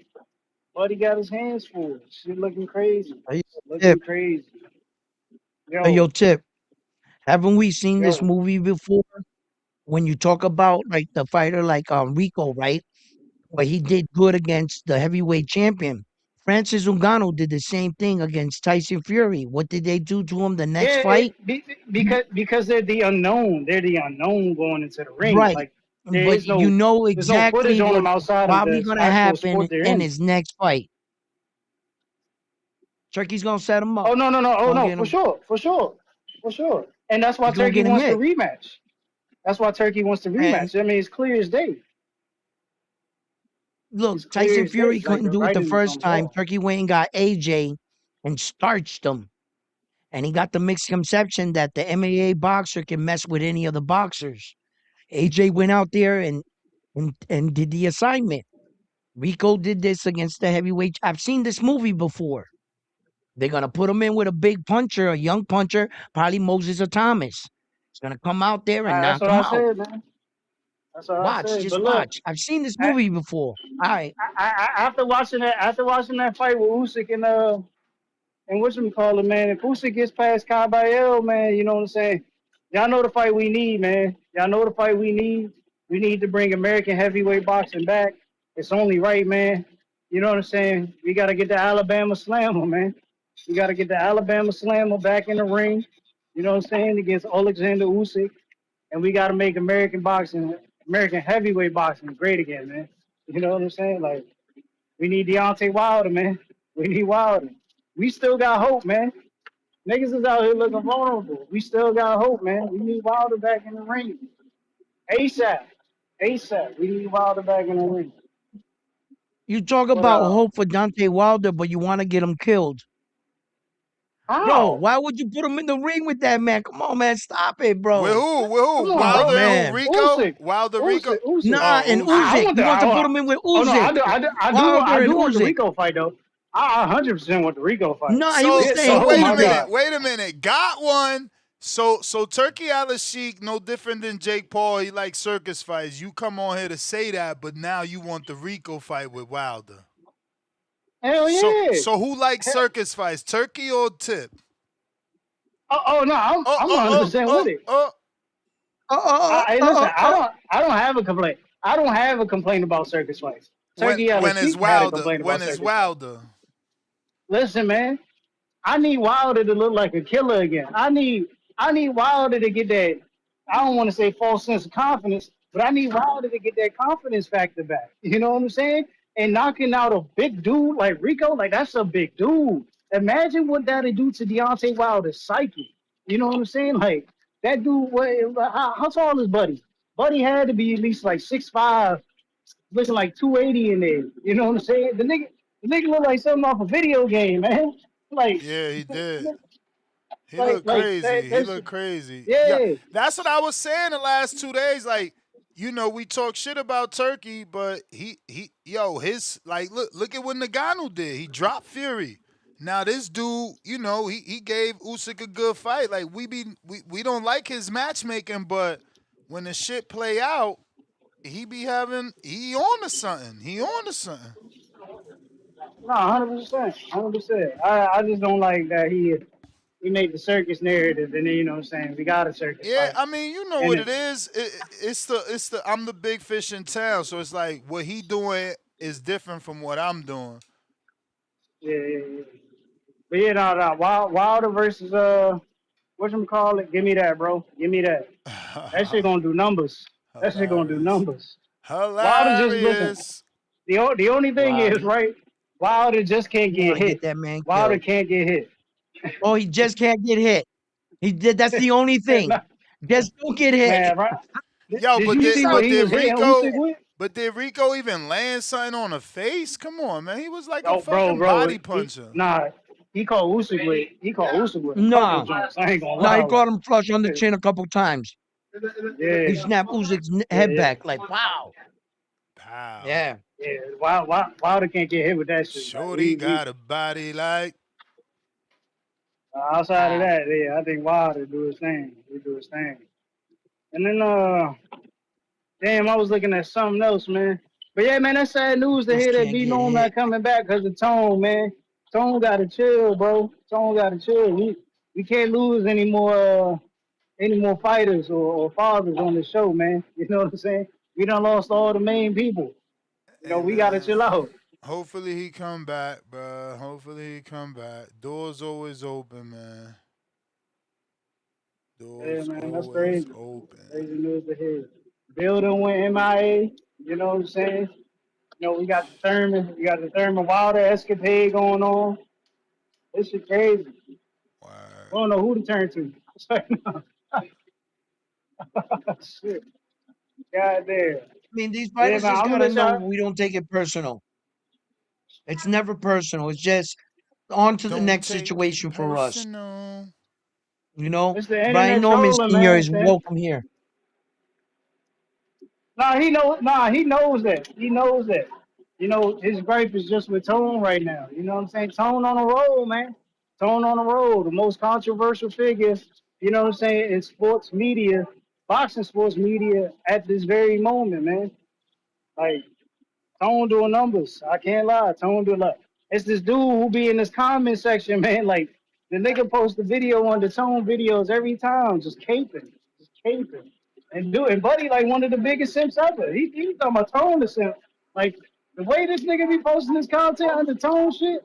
Like no, this nigga's a simp. I ain't gonna lie, this nigga's a simp.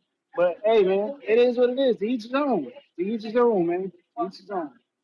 Yeah, man.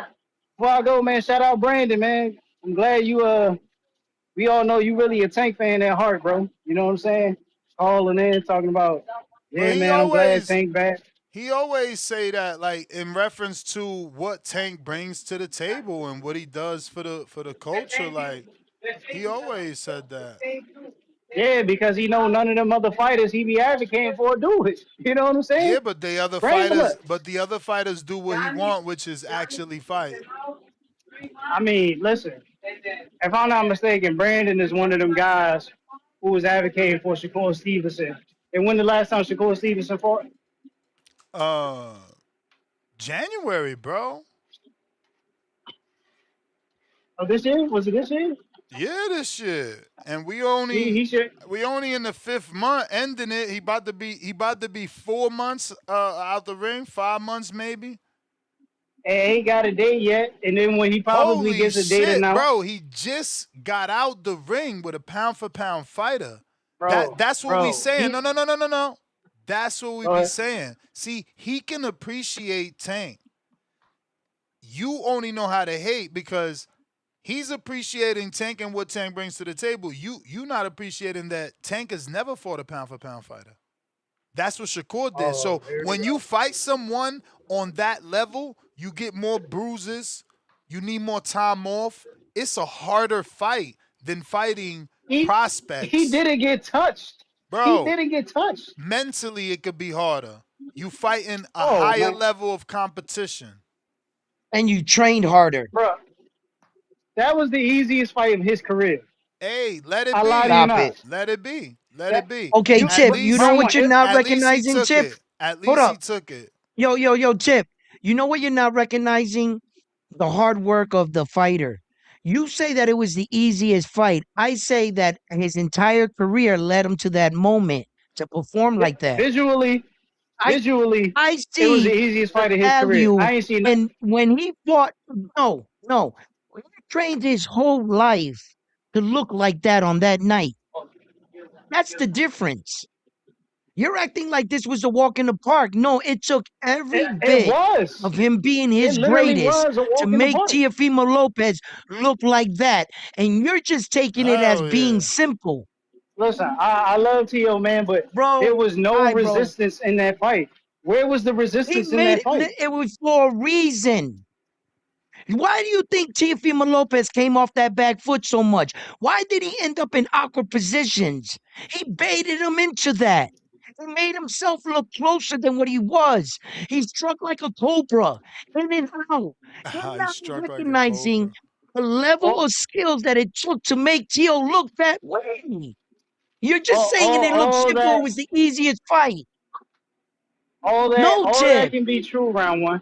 All that can be true, but it also goes into the fact that Shakur took advantage of T.O.'s lack of fundamental skill as far as his footwork goes and his inability you're gonna hate to on him for doing actually his have job? a jab.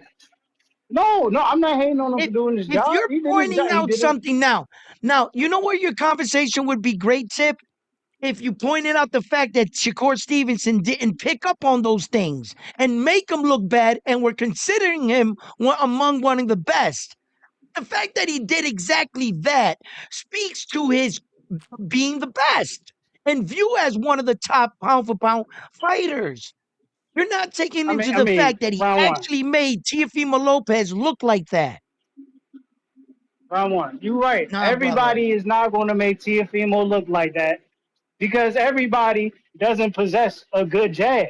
But if you possess a good enough jab, you are going to be able to do exactly what Shakur did. You think you are going it's not to be what able. I think. It's no. It's what I see. No it's one what else I has see. done that. No one else has done that. Name a Teofimo Lopez opponent. Sandor. With a prominable jab. Sandor. Come on, I think faster than you. Sandor. Martin. Come on, Don't do Tay. I that. gotta Don't get do to other Come on, callers man. because you're that. starting to No, lie because and you know how we Yo, feel That's about not liars. that's not really how Sandor beat. Oh, Sandor okay. beat Tiafimo Okay. off the back foot countering. That's what Okay. Sandor did. He was Okay. circling the ring.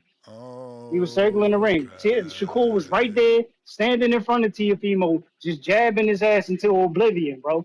You've never seen a Tiafimo hey, opponent yo, use the Tim, jab in a way loosen up as your such a do man rag, as bro. I Shakur think it's too Stevenson did, tight. bro. Mm-hmm. Listen, man. Either Loosen up way, your do rag, bro. Let the but pressure out. But before you You're cut me talking off, crazy man, right now. shout out to the face of Japanese boxing, man. You know what I'm saying, Mizuki. You know what I'm saying. She really the star. Cause nobody give a fuck about the other two niggas round one be talking about, man. You know what I'm Hater. saying. Hater. Hey, just gotta give a big shout out to her, man. Hater. Real Japanese fighter, man. Hater. Hater. Hater. Hater. Yo, if you're looking to call in, now is the time. Last call for the callers. Last call for them callers. If you're trying to call in, now is the time. Be right back at it this afternoon at 7 p.m. Eastern time for the second episode of the day. Got the topic already, so we golden. We golden. We Mm-hmm. golden. We golden. Last call for the callers, round one. Where can they find you? Y'all can find me on YouTube at Round One Sports Talk, Instagram, and Facebook. Round one. Yo, and I'm at the Boxing Voice, Instagram, and Twitter. Hit me Salute, up chat. if you trying to chop it up. We out. We out. Peace.